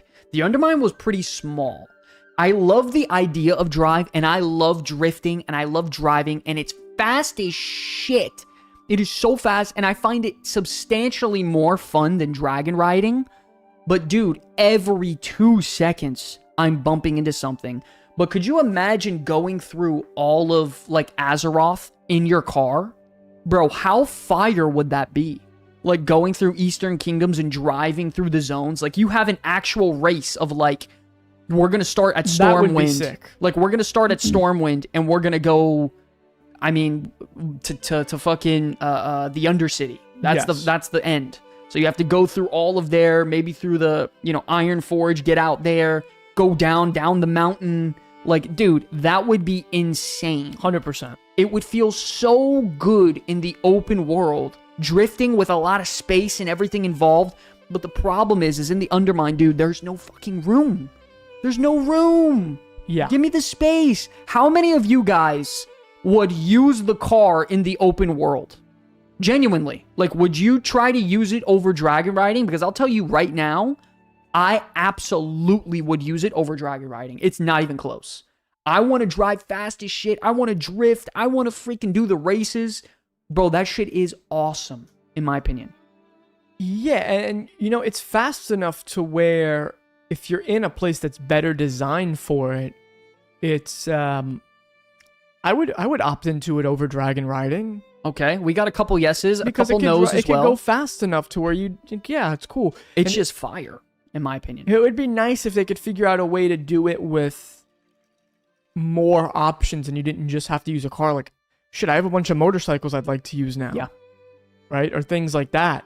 Or ways to just also do dynamic ground mounts in general. Yeah, well, the thing is, Steve, is the car is actually substantially faster than... Like, if we're just going in a straight line, the car's faster than dragon riding. I think it's twice the speed.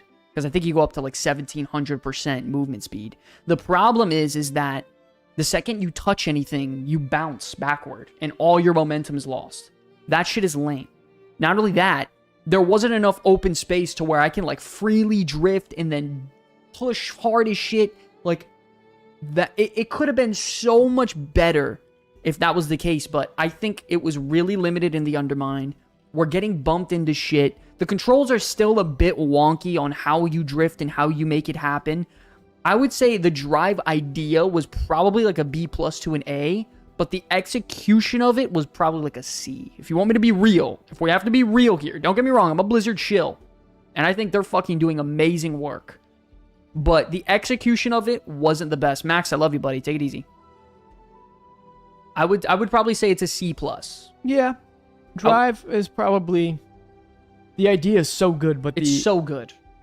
It's like the execution of it inside of Undermine was weak, and also now that we're not going to get to... At least it looks like we're not going to get to use it in other places. That fucking sucks. It's kind of sad. I would love like to use it. They should just open the shit up. I would. Let me just ride it around if I want. I don't know who that hurts. I thought it had so much potential, man. Like, let me go to...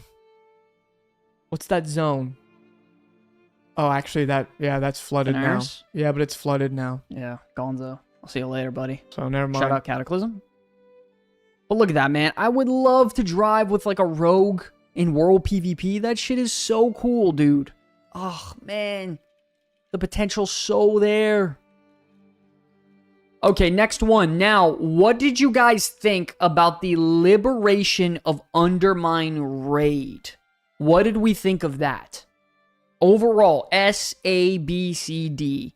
I think thematically, they nailed it. They nailed it thematically. It was a phenomenal visual raid. I thought they did such a good job. Not only that, most bosses in there are really fun. I can do all those bosses nonstop. They're very replayable.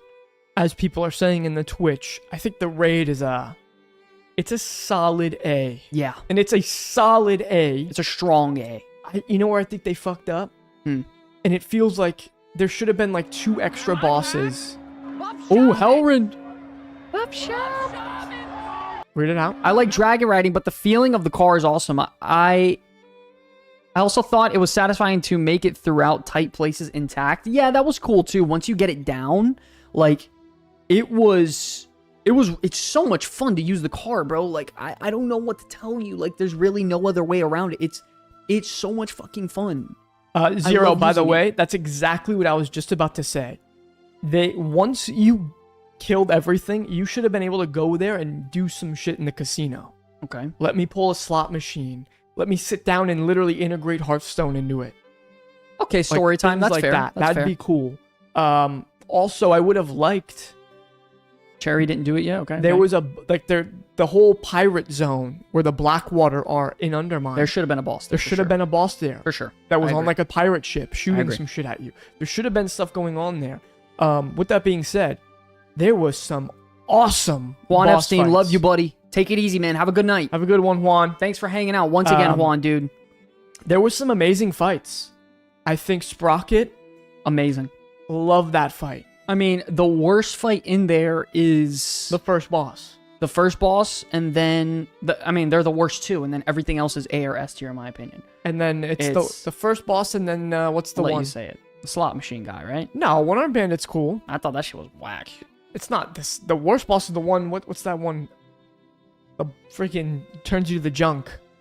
Oh, Styx. Yeah, Styx is horrible. No, it's not horrible, dude. That's a freaking great AoE fight. It was a cool little mechanic. You ride around on a freaking hated trash that thing. fight. I thought that shit was yeah, because you're a shadow priest and you have to play Archon. I enjoy One Arm Bandit. Dude, one-armed is lame. You have to sit there and get that coin buff constantly, make sure I don't get hit by it. But then also, you got to make sure you deposit it properly. Hey, good night, Wish. Have a good night, buddy. Much love, dude. Thank you so much, man. I thought it was a good. Ooh, yeah, the Gallywix ending. I wasn't enthusiastic about that either. I didn't love that. Actually dead. I didn't love that last boss. I didn't. Gallywix as a fight was terrible. I thought Muggsy was the cinematic best. was I bad thought too. Muggsy was the best boss in there. I thought he was super fun. I love the swapping sides mechanic. I thought Muggsy's his cool. abilities were the fucking most the most badass. fun fight is the Cauldron of Carnage is the most fun fight. Yeah, it's a great fight. That's a great fight as well. I can't believe a second boss fight is that good. It's actually insane. Wow, you got 100 on black is crazy. I would say A. overall, I think the raid is an A. An A. I think I would rate it an A. I think they did such a good job with the raid in general. The boss designs, the look, the theme of everything. I thought they nailed it. I mean, Floodgate Dungeon, we don't really need to talk about that. Nerobar is a better raid. I think overall, when it comes to just the Undermine, the zone, the drive mechanics, the reputation, I think you have to give it a B to a B plus overall when it comes to the zone, the thematics, the music, the if raid, you're taking in the raid and the zone, and the music. it's an S. No, Lance, S is there. You can't get any better. As a mid patch. No, we're talking about a patch as a whole. Are you retail Andes? Absolutely, buddy. Hate to say, actually, I don't hate to say it, but I don't hate to say it. I love to say it. but Proud. I am. I'm a retail Andy, big time, big time. I would say it's a B plus. S is you literally cannot get better. You cannot. You cannot get better. It's an A plus plus plus plus. I think next patch, in my vote from what I've played so far, is an S. In my opinion. But I have to finish it. So you don't know Yeah, exactly. shit. But I have to finish it. That's like I said. What is a retail Andy? Someone who just plays retail, I guess, and not classic. I feel okay putting season 2 in S tier. Okay. That's fair. I mean, Lance said S tier too. But I think it's a B plus because I think the drive mechanic could have been better. I think the Undermine zone could have been a bit wider and more spacious. I really love the reputations. I love the quest design. I thought the quest design, the reputations, and the zone look and feel was an S. But the design wasn't there. It wasn't executed properly. It could have been bigger. You didn't let me free range on the drive mechanic. And there were a couple bosses in the raid that were really fucking annoying that I did not ever want to do. And then also there was a lot of trash in the raid. It was annoying. Like, Neurobar was very fast because there wasn't that much trash. You know what I mean? Like, I'm literally going like this, boss to boss to boss in Neurobar. Neurobar is... Neurobar raid-wise, in my opinion, was an S. I don't think it could have gotten better. I mean, the last raid that I would even put near that, and it's a better raid overall, but for me that I would even put there would be Nathria. Castle Nathria, yeah. I agree.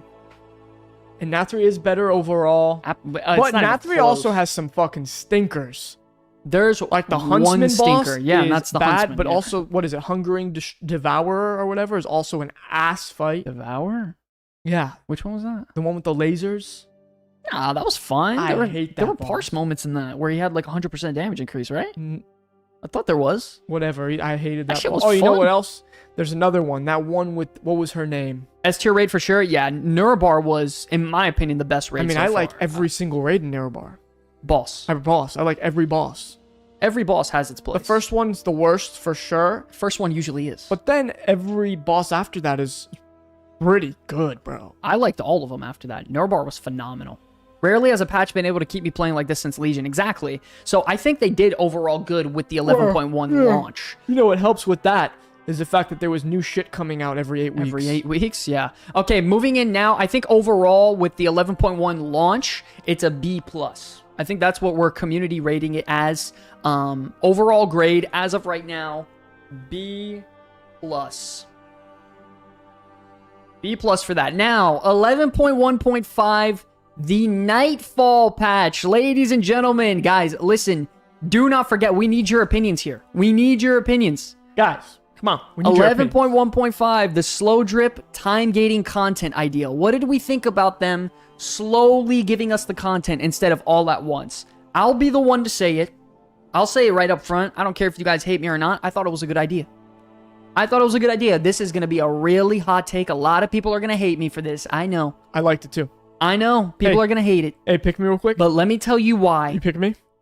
I think it was a good idea because if they gave us everything at once, we were in some serious deep shit. I think we were in deep shit. But I think it was a great idea, and it wasn't even that slow drip because I'll tell you why. Horrific Visions is something they just threw extra out there. They didn't have to do Horrific Visions like that at all. They gave us Horrific Visions as like a little extra appetizer. The only problem with that is once they released it. I agree, Sombro. The idea I didn't like at first, but once it came out, it felt great. Also, Go. But sorry. The problem with Visions is once they released it, it was then time gated some more. That pissed me the fuck off. That's bad. That pissed me off. When these things release, there should be no it's That fine pissed me off. to slowly drip everything. So like this week you have this, 2 weeks from now you have this, 2 weeks from that. That way there's always something to look forward to. But don't release don't release Horrific Visions and then don't time gate and then time gate again. That's ass. That I wanted to wring someone's neck. Yeah, that same with duos. They should have just let you fucking just. And we'll get into that out. in a second. But we made a video dedicated to saying like, yo, what the fuck are you doing? Because if you're gonna release a patch and you're gonna slow drip it, make sure it's properly released. Number one, because Nightfall got released broken, and then they're time gating the time gated content. Yeah, that pissed me off. I think overall, though, for the betterment and health of the game, the slow drip is good. The time gating is an absolutely awful But thing. how could you think it's bad? There's always something on the horizon. This entire literally patch, 2 weeks. Every 2 weeks, there was always something to look forward to. It was Nightfall, 2 weeks. Horrific Visions was 3 weeks later, and then Dastardly Duos a week later. It should have been 222, but whatever. It was Nightfall, Horrific Visions, then Duos. Every week or two, you had something major to look forward to. I thought it was phenomenal. They did an excellent job in keeping player retention. Season player rate was at it was an all-time high when it comes to the last two expansions. It was way beyond Dragonflight and way beyond Shadowlands. So they beat them both there. And that's a win, in my opinion. That's a win. If you're keeping players slightly longer by slightly slow dripping by a couple weeks, you let me enjoy Mythic Plus fully, then you let me enjoy Nightfall as well. 2 weeks later, you let me enjoy Horrific Visions fully, and then 2 weeks later, you let me enjoy another bit of content, which in that case was Dastardly Duos. Yeah, I mean, I would like for them to have not have done, the Visions and given us something brand new. But also, what if they do that? No. We have to wait longer for the point 2 to come out. We're gonna get to that in a second, but overall, I rate the slow drip an A.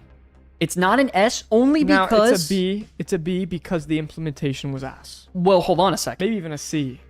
The slow drip. You're talking about the slow drip of content? Oh, the slow drip is good. No, that's what I'm saying. Yeah. I'm not talking about the 11.1.5 content as a whole. I'm talking about just the slow drip part. It's not S because there were times where it wasn't fully released and some shit was time gated and then there was slight bugs for a day or two. That's a problem. That's why it's not S. The idea is absolutely there, though. Moving on next, ladies and gentlemen, The first major bit of content for up. And by the way, what do you guys think? You got to let me know what you think too, because if I'm rating it A, you guys got to let me know your thoughts too. What would you rate the slow drip idea, implementing that into a patch? Is it a big deal? Yes or no? Slow drip is fine, but don't time gate within the events. 100%. Exactly. I mean, exactly. Absolutely. B for broken, B for bugged. Yeah, there you go. B, A. I agree. Moving on to the next one, guys. The Nightfall scenario. Oh, buddy. The Nightfall scenario. What would you guys rate the Nightfall scenario? S, A, B, C, D tier. What would you rate it? Here we go. Brand new one. Nightfall. Here we go. What would you guys rate it? Nightfall scenario. 11.1.5. You got the event. You got this open world event / scenario going on. You have the daily quest system. You have the cosmetics being earned. You have the title, the tabard, the 10-track renown. What would you guys rate it? So we got D, we got C, we got C, we got F, we got D. It's a C. You think it's a C? Yeah, it's a C. I mean, okay. You know, it was cool once it started working. Yo, Ricks, that's fucking crazy to say as a grown man, dog. Yo, watch your mouth, bro. Yo, you're crazy as a grown man saying that. You know, it was all right as content. I mean, I did it. I got my renown 10 on it. I didn't get that void mount. I could agree. That sucked, but it's whatever. I mean, it's invasion content, right? Like, they've been doing that since Legion. You know what would have been really cool also is if it changed the zone a little bit more as well. Like, maybe there was, like, destruction going on in Hollowfall. Maybe the Nerubians had some bases set up. Maybe the camp for us was a little bit bigger and more grand. Maybe it was like a fortress. Maybe it was a bit more vast. Maybe the vendors supplied with some different shit other than recolors. That would have been really cool. That would have been really cool. But the problem is they didn't do that. With Hollowfall and the Nightfall event, the zone was exactly the same. Yep. Other than just Nerubians being spawned. There was a small camp of what do you call it? Like vendors and NPC. It was literally like this big. The camp was literally this big, and that was the whole area for the Nightfall thing. That shit is lame. You know, I didn't like that at all. Shorter renown rep though, that's a 10 out of 10. Yeah, it was shorter, but it was still also a pain in the ass because it was too long. Like, you do a week. You do the weekly, and then you do a couple sets of dailies, and you literally only got one renown track filled out. Yeah, that's crazy. 20-minute content, B. I feel like I did it so many times to get to 10, bro. C. Bro, no, it's crazy. It's absolutely crazy. I would rate it a C. I think it could have been... C. Like, it's crazy because the idea and the story thought of it is actually really good. Like, the Nerubians are trying to make a push back into Hollowfall after losing. But it also just felt out of place. What do you mean? Like, that should have been something in the 11.5. Sure. Like, we're past Nerubians at that point. We're in Undermine. Yeah. Like, it should have come at 11.5. Not when it did. It just felt out of place. And like, they didn't put it in the 11.5 because that's when the anniversary was, and they're like, well, we made this content, so just give it to them 11.1.5. Yeah, I have to agree. I think it's a C at best, by the way. I didn't mind the rewards. I thought the rewards were pretty good. But for being the box feature for 11.1.5, it could have been better. Reno! What's up, buddy? Reno, what's going on? Good looking. Training a new guy in the rock. Oh, man. Let's go, dude. Let's go. Hoping you're having a good night, man. Hope you watch the show when you have some extra time. Maybe watch it on some free time, man. I agree. It did feel very out of place. Yeah, it was a little weird. It was out of place. It was a little weird. Like, but you know, I didn't hate the content. No, I didn't. For invasion content, which I know we've all seen it a ton of times at this point, it was one of the better invasions. Yeah, I think. I agree. Whatever. How about next, ladies and gentlemen? We have the horrific visions. Now, listen. I know a lot of you guys are going to hate this idea, but I need you to hear me out for just a second. First of all, I have no problem shitting on Blizzard, but we need to come to a really important, like, issue in the game. It's usually about 8 weeks before we get some sort of patch. This was technically free content they threw on top of it just to throw, because they can. It's something they've used in the past. They can throw it on there for free and add a little bit more food to our plate, baby. Maybe add some garlic bread, maybe a little side salad. I'll be honest. You know what I mean? I don't think just because we've played content before, they should never bring it back. That's agree. like saying, like, bro, I want them to bring back the Brawlers Guild. I would like them to even bring back other shit. Like, what was that thing? Like Warfronts? Was that what it was called? Where it was like the 3-lane Yeah, thing? but those are, well, Warfronts are just, What was it called? you're thinking of Warfronts from BFA, but they were so ass. Yeah. No, I don't want that back. No. I don't want that iteration. I want the updated one. That's better. Like they did with Horrific Visions. If they let you do actual PvP Warfronts and they turn those into new, like the new epic BGs, that'd be sick. Oh yeah. That would Allow be me to sick. farm some conquest through But I that. don't want whatever, like that shit, I don't want back. Yeah.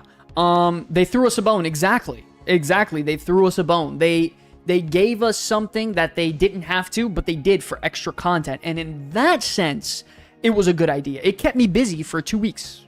Yeah, it was cool for 2 weeks. I enjoyed that for two weeks. I got my shit out of it 2.5 weeks because it was actually 2.5 weeks where I full 8 mass cleared, whatever.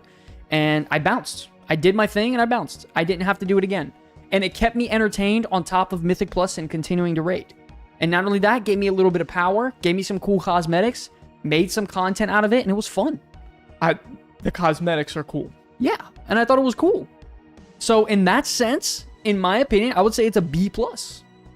I don't love Horrific Visions. I'm not going to sit here and say it's the best bit of content ever, but for the purpose of what it did, I'm good with B+. but you have to understand, for the purpose of what it is, it was meant to keep us entertained with shit that we can acquire and earn in the modern game on content they've worked on in the past. I have no problem with them doing that if it's extra bit and not the box feature for the major patch. But like I like the content shouldn't just be, and this is always people want to complain that it's not the World of Warcraft anymore and it's the World of Patch, right? But it's like, well, what's wrong with them? Like, they made this content, they spent the money on it. Find ways to make it evergreen. Yes. Like these Horrific Visions should be something that always scale to you, that you could, if you want like something difficult like the to Mage do, that Tower. you could go, like a Mage Tower, and make maybe even some cooler rewards for it. That if you do an 8 mask, you get something special. Okay. But yeah, I like shit like that. I Me too. think like keep the game I agree. not just, oh, we're playing this patch.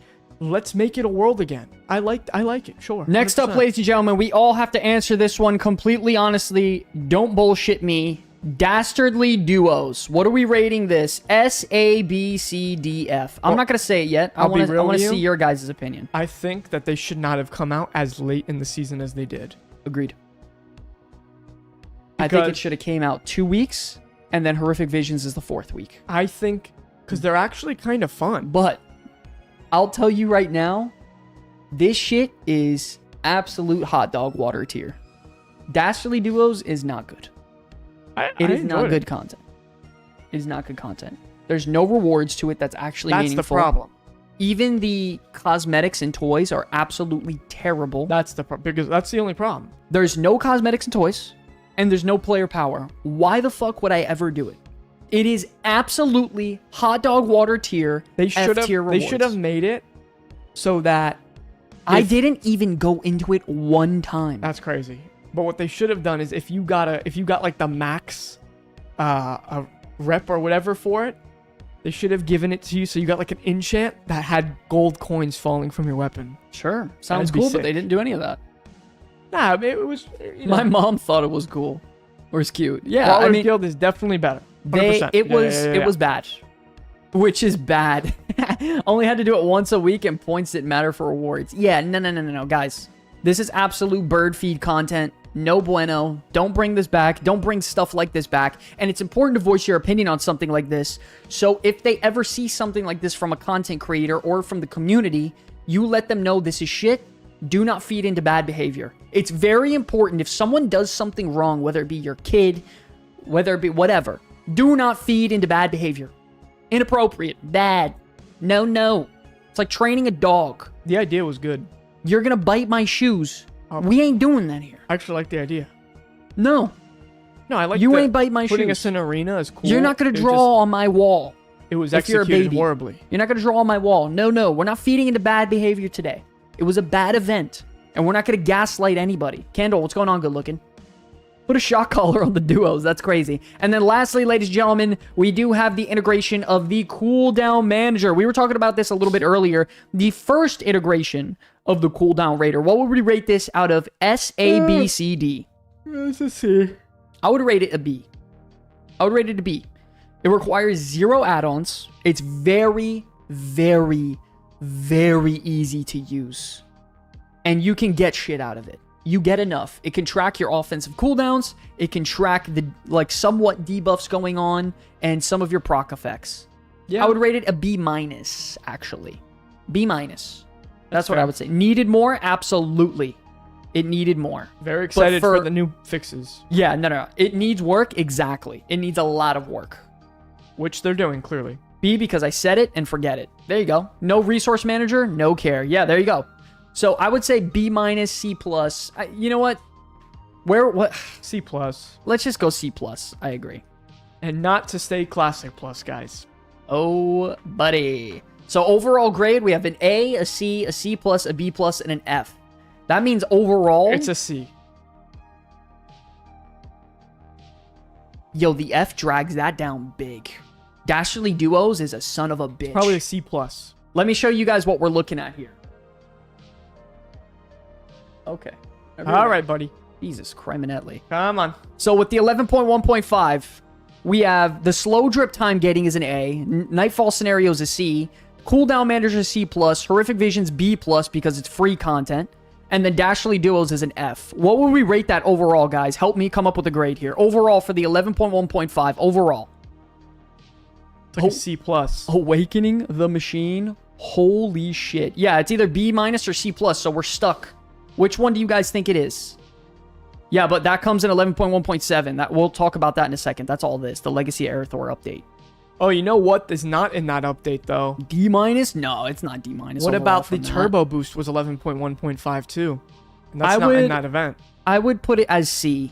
C average, overall C, 11.1.5. It was C.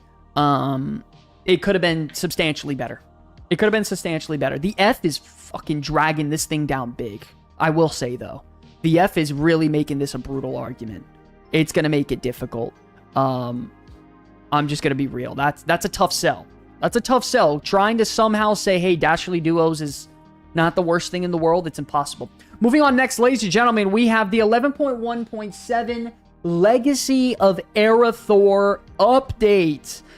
This introduced a lot of game-changing features, by the way. But we do have to talk about the elephant in the room, guys. The elephant in the room is the Legacy of Aerithor campaign, which is the Rise of the Red Dawn. What would we rate this campaign? S, A, B, C, or D? What would we rate it? What are we talking about here when it C. comes to rewards, story, characters, some sort of emotional impact, It's a C. cutscenes?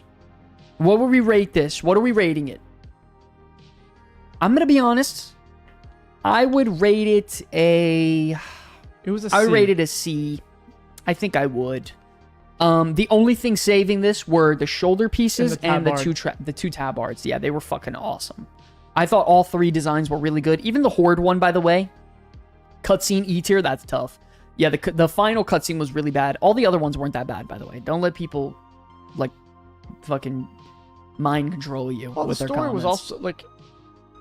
It wasn't, like... I don't know. The story was... No, the story was fine. It was fine. But it was just fine. And when Yeah, it something's wasn't- fine, you're a C, right? It wasn't good. It wasn't bad. It I was- thought the rewards for what they had, they didn't have enough. But for what they brought, they were really well designed. The tabard was really nice. The shoulders are really fucking cool. And it's good. There's just not enough rewards. I didn't mind. I love doing story content. I would have liked something additional, maybe some more weapons or something, or I don't know, something. But there wasn't enough rewards for it. But it is what it is. The problem is if you're going to sell that as the title and box brand of the patch, Legacy of Aerithor update, Rise of the Red Dawn, It's C. gotta be good. It's gotta be your best thing out there. I would say it's a C though. Overall, C. You know, the story was pretty lame. I thought it was okay. it was okay. It was okay. It wasn't anything to be like, wow, that was good, and it wasn't all. It wasn't awful. It also wasn't like. It's definitely not as bad as people make it seem to be because of that one cutscene that Adam Gold made a video on, bro. I agree. Yo, Amunura, much love, dude. Take it easy. Thank you so much for tuning in, buddy. What's up, Platty Daddy? How we doing? Good looking. I would say C. It's a C, bro. Moving on next, ladies and gentlemen, another big one was the lore walking Massive story missions. Now, what does this implement for this game? For the game, this hey, handsome guys, Sir Dude, what's going on? Good looking. How we doing, Lance? How we doing? Now, the lore walking story missions, this allowed you to play as Arthas. This allowed you to play and figure out the story of Xalatath, as well as the last one as Ethereals. This also brings the potential of bringing in new story mode content into the game, which can lead into explanations of what's going on in the game further and making it a lot easier for casuals to enjoy that said content. It's a huge S. It is also important to know not a lot of people give a shit about story or lore in general, but for the people that do, I would say it's an A+. Only it's such an S for what it means for the game. It's not even. Well, fun. hold on a second. I think it's an A+, not an S, because S means it cannot get better. It is the best of the best. It's top tier. It is the creme de la creme. For what it is. That system is lore walking is a game-changing system. It is a game-changing system, and it does a lot of good things. You think it's a perfect system? There's nothing you would change or update about it? Yes or no? Yeah, we want more stories. That's it? You wouldn't change anything else? I just want more stories. I would think that there has to be some sort of, let's say it's about Arthas and the Lich King and all that. I would love some sort of visual cosmetic or reward, not a toy. Toys are cool. Give a shit about the rewards. Okay, but let me finish the point. The point is, if it's about the Wrath of the Lich King, cosmetics, Wrath, very visually themed, heavy expansion. Thank you for the follow. I would have liked some sort of, whether it be tabard or shoulder piece or maybe a weapon enchant or glow or an effect on my character. Something to make me say, hey, he did the lore walking thing. That's a cool Wrath of the Lich King themed sort of feeling. Arthas. I'm not going to fucking use a toy to turn into Arthas. I'm not. Well, what do you want them to do? Give you Frostmourne? No, I'm not asking for that either. I don't know. Just something a little bit better than just a toy. The toys are cool, don't get me wrong. I think a toy's appropriate. Is it? That's it? Yeah, because everyone's going to get it. No, not everyone's going to get it. It doesn't need to be a cool transmog that everyone Not gets. a lot of people are doing the lore walking. Not a lot. Not most people. I don't think the majority of people are doing this. I don't necessarily think that's a bad thing. I think a toy is the perfect reward for that. You think so? Yeah. What do you guys think? Do you think they should have given some sort of reward better than a toy? Yes or no for the lore walking? Yes or no? Or is that just the content in itself to go experience the story and that's it? The toy's like a cherry on top. Power says, go do Ice Crown for the cool Wrath stuff. Toy is the perfect level reward for the impact of it. Toy is good. Yes is good. Toy is good. I think toys were cool. If people didn't do the lore walking stuff, then they are missing out. I agree. No, it's not enough. I only did Lich King and forgot about them. That's crazy. It was fine. Okay. I started playing for the guilds, friends, and PvE content over time, though I've stayed because of the story. Very interesting. Let me transmog as a Lich King or Xalatath after... Bro. That's a lot. A whole set is a little crazy. It's crazy. You can't give people stuff like that for something that anyone can do. You know. I would say it's an A+. There's always room for improvement, I think, for most scenarios. It's the very first iteration we're seeing of lore walking, and there could be improvements. That's what I think. Yeah, but it's meant to be something that anyone can do. Sure. It's literally like you don't need a brain to do this content. What about a piece of housing? That's fine, sure. Okay, so there can be improvements, you asshole. We're going to sit here and lie to my face in front of the 100 people? You can't even give housing items right now because it's not in the game, so what are you talking about? Yeah, but you're saying it's sitting here S. It cannot get better. S is unupgradable. It's perfect. You cannot touch it. but you can. Yeah, A plus but you it could- can improve. No, it What could about still be a an piece S of housing? plus. What about a piece of housing equipment? Housing's not in the game. You are right, but what if like it can be improved then? Maybe not a toy, maybe not a transmog piece, but Housing's what not in about? the game though? Yeah, but it can be. It will So then be. maybe when they do a lore walking at that time, they'll have that housing anyway, right? Yeah, but that So, would make it an S in my Launch you opinion. Ligma. Ligma, So Ligma, barely Noah. give it an S, put it an S, and move on. Guys, It's gonna be the only thing okay, that's okay, an S okay. here. Hold on, wait. The last verdict from you guys. I'm not saying it. Lance isn't saying it. Is it an S or an A plus? Yes or no? What is it, guys? S or A plus? Make the decision right here, right now. S or A plus? There's no in between. That's 3 S's so far. 5 S's. 3 A's. It's been the The hard S. That's crazy. it's been the best feature that they have added in any of the 0.5 or 0.7 patches, all Agreed. expansion. Agreed. A. S. S. A. No, Technically, we've got more S's than A, by the way. So technically, it's a A plus, fat it S. will get better. I agree, it'll get better. sure. That's why I'm leaving it at But A you- plus. But changing rewards, that doesn't make it not an I S agree, for what Zero. it is. I agree. Way better than Twitter integration. Oh, dear God, Warlords of Draenor. Send help. What do you guys like about it? I love the story of it. I thought it was so cool. It made me do quests that I've never done before. I'm going to be completely real. I've done all And it made me those learn quests. shit. It made me learn shit that I did not know. Like, I did some quests from the Arthas campaign that I literally did not know existed. And I thought it was really fucking cool. Like, the whole scenario with Jaina where you're freeing her from the ice thing or whatever, and you're running out, and you're fighting the mobs to get away from the Lich King. I've never done that before. I thought it was You fucking never awesome. done that dungeon? No, actually, no, I don't think I did. Where the walls are getting in, you're tearing No, up? I didn't. I never did it. All right, man. Weird guy. But, no, not weird guy. Whoa, whoa. Weird guy. Whoa! Take it easy. I'm just gonna put S. S just for Lance. You just put A. case. You fucking put A, I guys. mistyped. Settle down. Okay, moving on to one of the last ones, guys. This is very important. Overcharged delves. Overcharged delves. What do we think? S, A, B, C, or D, ladies and gentlemen? Overcharged delves brought. Hold on, wait. Overcharged delves obviously is delves primary content. It brought a talent tree we can invest into to increase your power in delves. It brought you the belt to increase your power. And it brought you the mount. And I think that was it for cosmetics, right? The thing is, I think me and you are looking at He these goes, things. That. We're looking at these things in different ways. For me, Uh-huh. I'm looking at it like, what do these features mean for the future of the game? Bro. In the future of content, Yes, right? So sure. when thinking about Okay. overcharged delves, the actual overcharged delves are probably a B minus. Yeah, but for the more... Okay, continue. Sorry. They're a B minus content wise, but Okay. they're an S plus in the way that This guy, bro. hold the phone here. This guy loves throwing out They S pluses, excite man. me for what they could mean for delves going into the future. With that being said, I'd give him a B for now. This fucking guy.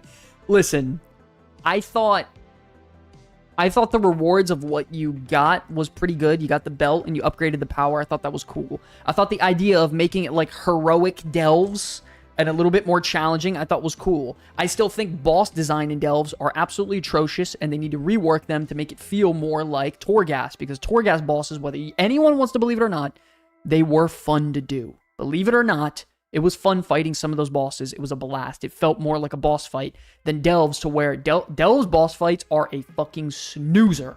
They're boring. I do like Delves in general. I like doing the objectives in Delves. I like playing solo sometimes where I'm just not bothered. But some of the, like, Bro, what do you I mean? think they need can't to wait. overhaul You know what my favorite part about season 3 is gonna be? What? Being able to gear up from delves again and not need to 100%. deal with anything or anyone, Absolutely. and being able to And play by the whenever way, I can. By the way, guys, we're making an in-depth delve guide this season. We're gonna do it for the first time ever, an in-depth delve guide on top of a completely solo gearing guide. So be ready for that. But I think the potential for overcharge delves, like Lance said, Lance is absolutely right for the future and what it could bring. I think there should be a weekly thing for delves to where it's completely solo and it's a challenge like Torghast, to where it's just boss though. It's not the whole delve and the story and just an added little bit bullshit. No, I'm talking about maybe a little like a assembly line of bosses that you go through.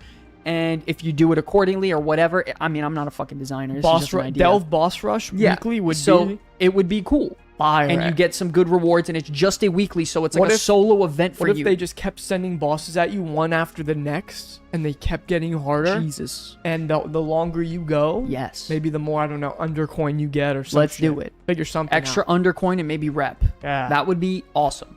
Sign me up.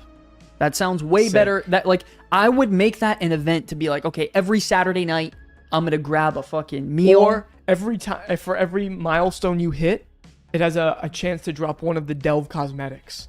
Cool. Like those stupid hats. Love it. Epic. Sign me up.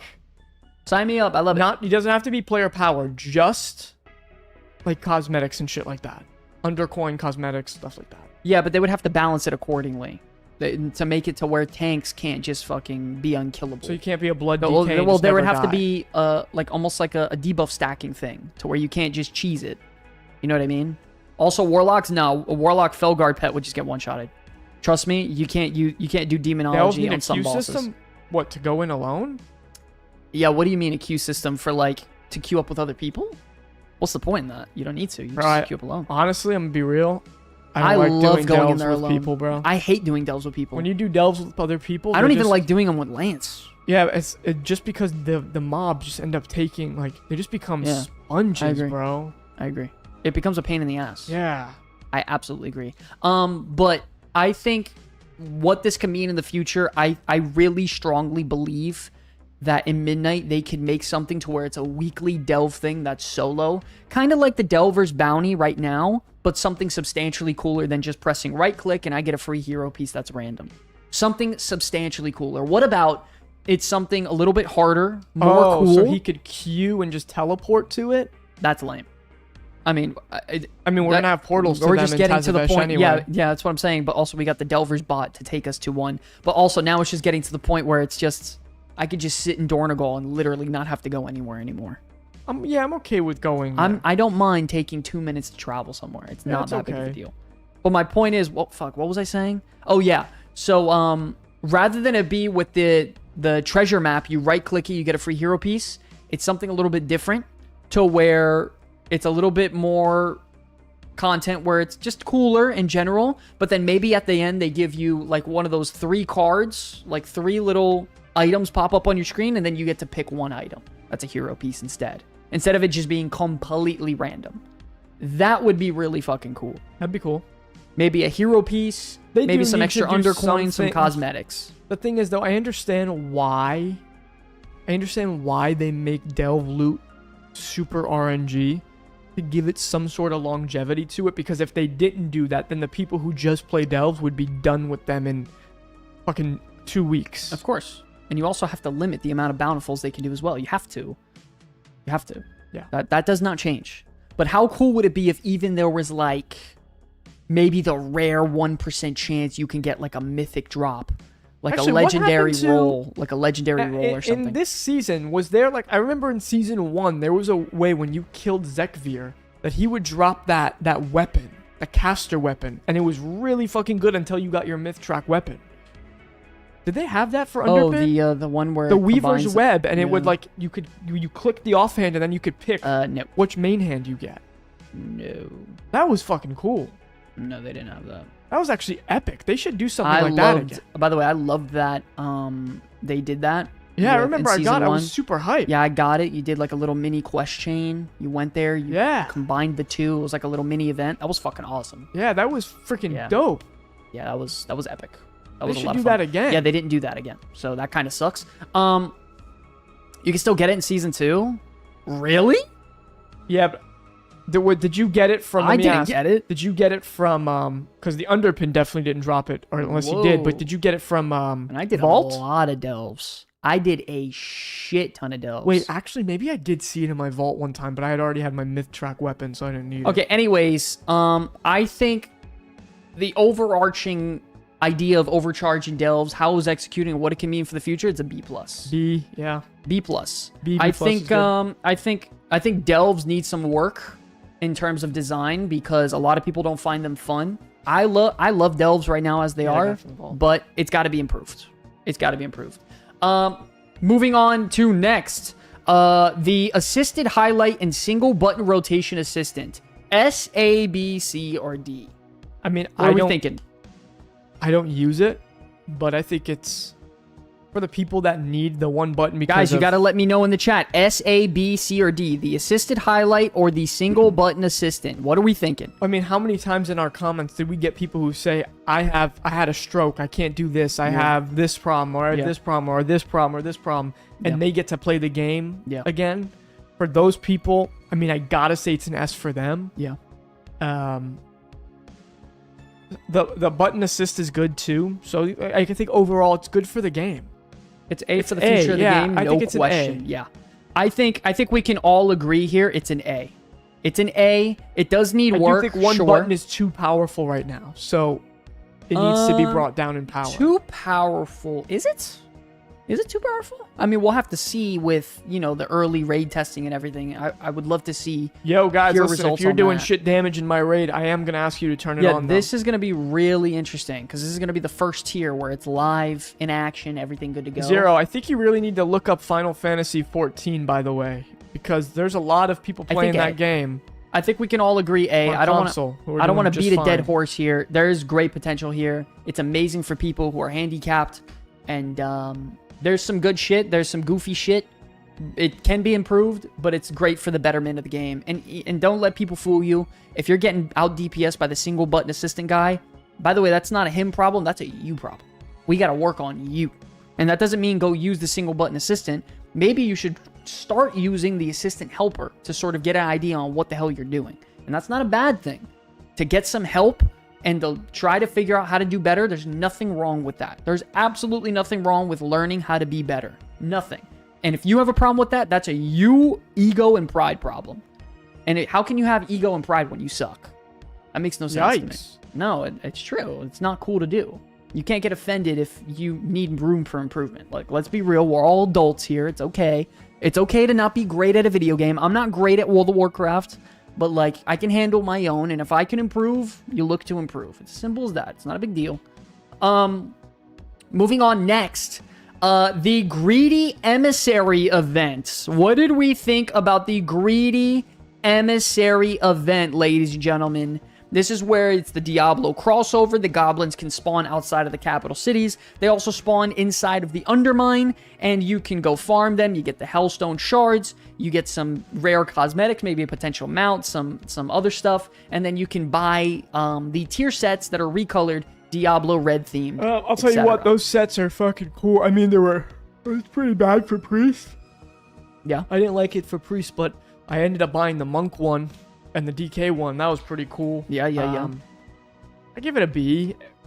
No, it's an A. I'll give it an A just because of how cool the rewards are. I'll tell you why it's an A. The rewards are good, and it's easy as absolute dog piss to do. Yeah.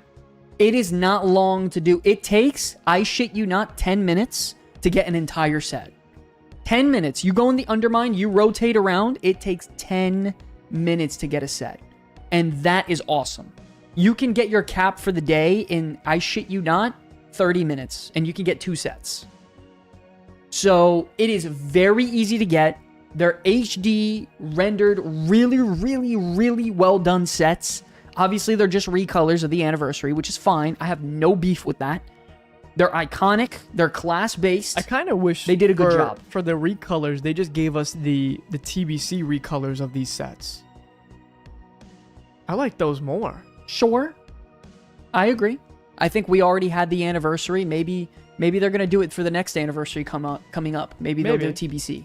That'd be cool. That would be really cool. I hope they do. And now I kind of just set an expectation for myself, and I don't want to be let down. Because I like the priest color for that one. Yeah. The purple one. By the way, nice. Isn't that in a couple months? November? Holy shit. That would be what? 11 point... That's 4 months away. That's 11.2.5.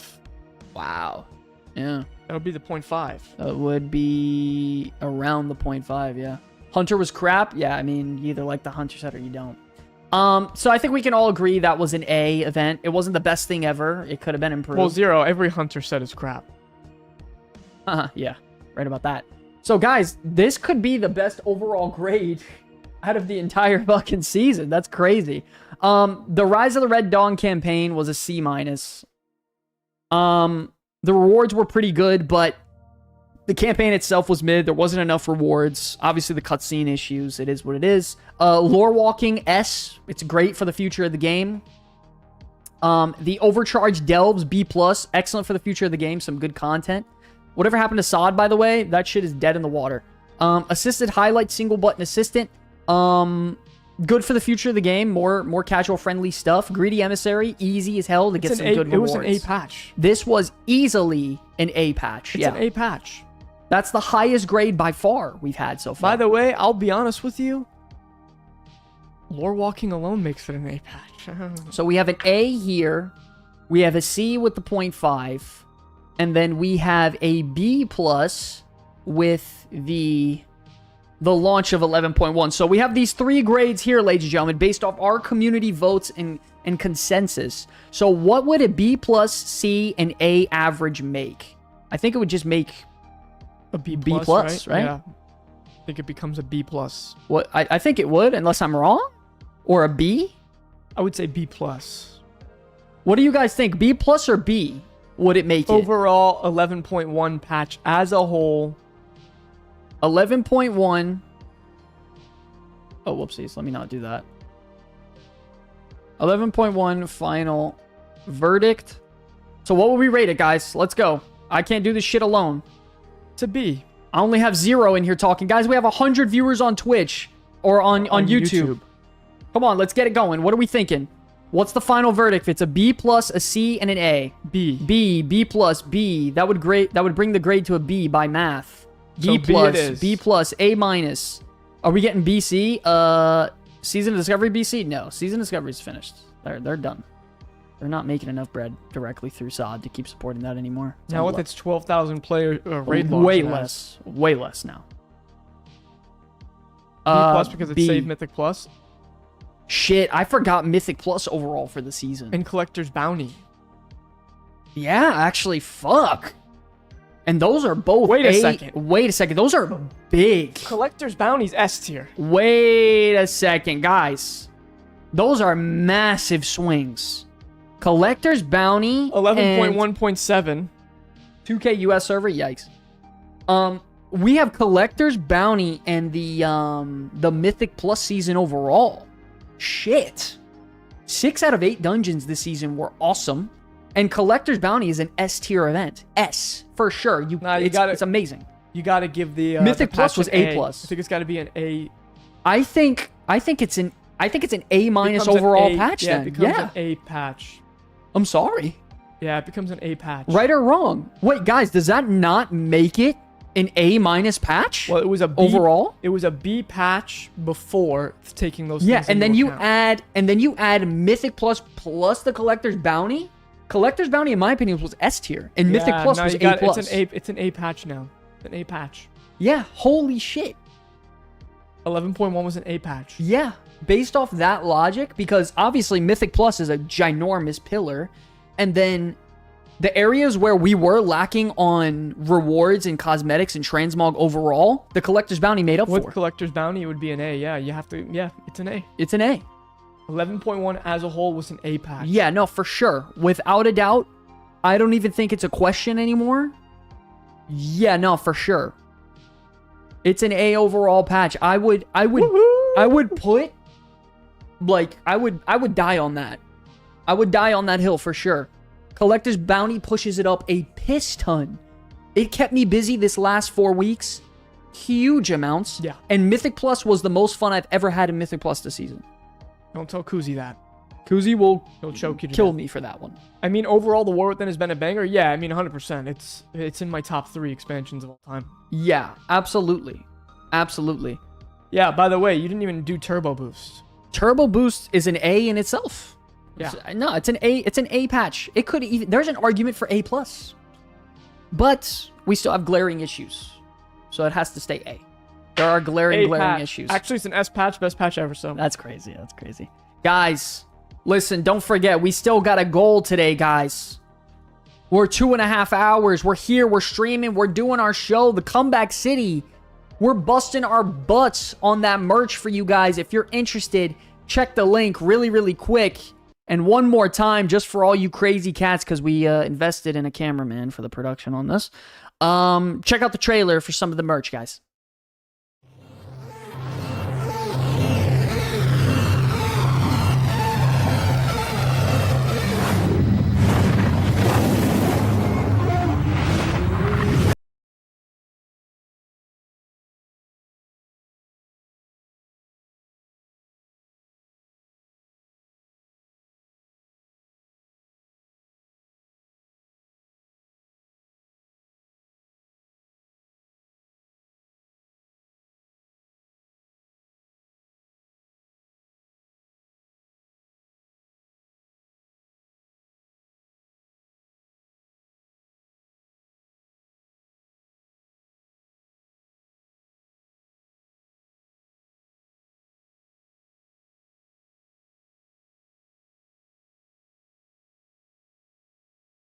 Saw it here, man. You saw it. Our shirts, we're wearing them live for you guys now. We put a lot of freaking work into that one, man. Need shirts for us big guys? I mean, we got double XL. If you guys need anything bigger, message me on Discord, and I can get you guys something special ordered. We've made custom orders for 4 times XL. So if you can do 4 times XL, you message. I think the shirts that we order could go up to a 5XL. Is WoW y'all's main game? Yes. It absolutely is. But guys, the shirts are there, man. It's here, the best quality shit we can literally put out. You have the Discord link? Yeah. Put it in Discord and message Lance in Discord, and I can get you guys squared away. I helped a few people recently. It won't be on the website. We'll do like a PayPal.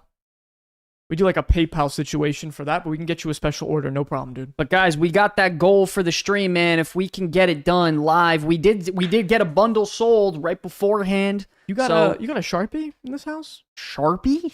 Yeah, Zero is requesting. He's requesting signatures on his sticker order. Sharpie. I mean, I don't. If not, I own one at home, and then we could do it tomorrow. Sure. That sounds Zero. good. I don't think we have a Sharpie on hand here. But anyways, guys, we got the goal on stream, dude. We did sell a bundle, so I can be making these shirts live tonight and ship them out tomorrow morning. The goal is to have as many people in the merch, the guild merch, as possible. So when we start the raid in the season, we could all take some pictures, send it in, put it in a nice little comeback kids, like edit. You know what I mean? It could be really, really cool. And get it going from there, man. Get it going from there. So that'd be really, really cool. Just check it out, guys. I promise you won't be disappointed, man. We also got bundles. We got deals. We could special order 3 times, 4 times, XL, whatever the case may be. We got all sizes, shapes, and everything going like that. But ladies and gentlemen, I think that's what a hell of a stream. I think that's about gonna wrap. We have anyone that we could guys listen. We're gonna end the stream if we don't get the goal met. You know what I mean? By the way, I'm just trolling when I say that. There's this guy online that does that. Yo, he's insane. His name's DSP, I think. Yo, he goes like this. He'll say, guys, listen, I'm going to wrap up the stream right now. We're going to end it if we don't hit this goal. We're not going to hit the goal. You're not going to support the content. That's kind of why I keep making that joke. But all jokes aside, guys, if you want to support the content while getting something, we don't want handouts, man. I'm not seeing any coffee mugs. Yeah, that's going to be a midnight launch. We're working on that. Merch drop for midnight. We're going to have coffee mugs. We're working on it. We're working on it. But check out the merch, man. Yo, this shit is clean. So the thing is, guys, when you guys see a lot of content creators do merch, they're doing like almost like direct to, like they print only when they get an order from a company, and a company is doing it for them. And it's like drop shipping of merch. That's not what we're doing at all. Like, we're actually investing in the merch and then printing it ourselves. Like, we have a printing press here. I literally print the shirt here, live on stream. In order for us to make a new product, we have to actually invest in those products, and then we have to have the inventory here. Yeah, no, Saturday night, I'm going to be printing shirts live, for sure. That's going to be a live print shirt stream angle. We're going to be doing that live, going through everything there.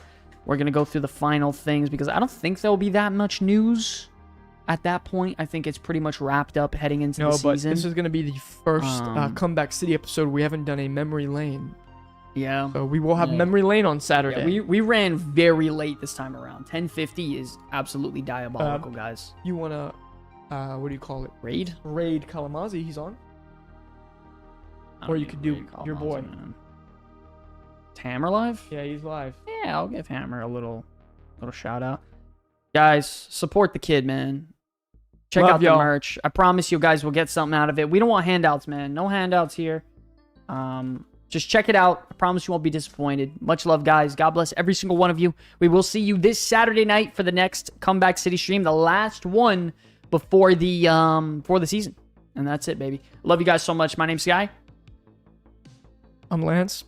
Sorry. He is Lance. He's a little sleepy. Love y'all, guys. I think he meant sleepy. I'm sleepy, and I love you guys. Great stream. Love you guys so much, man. God bless every single one of you. And we'll see you guys in the next one, okay?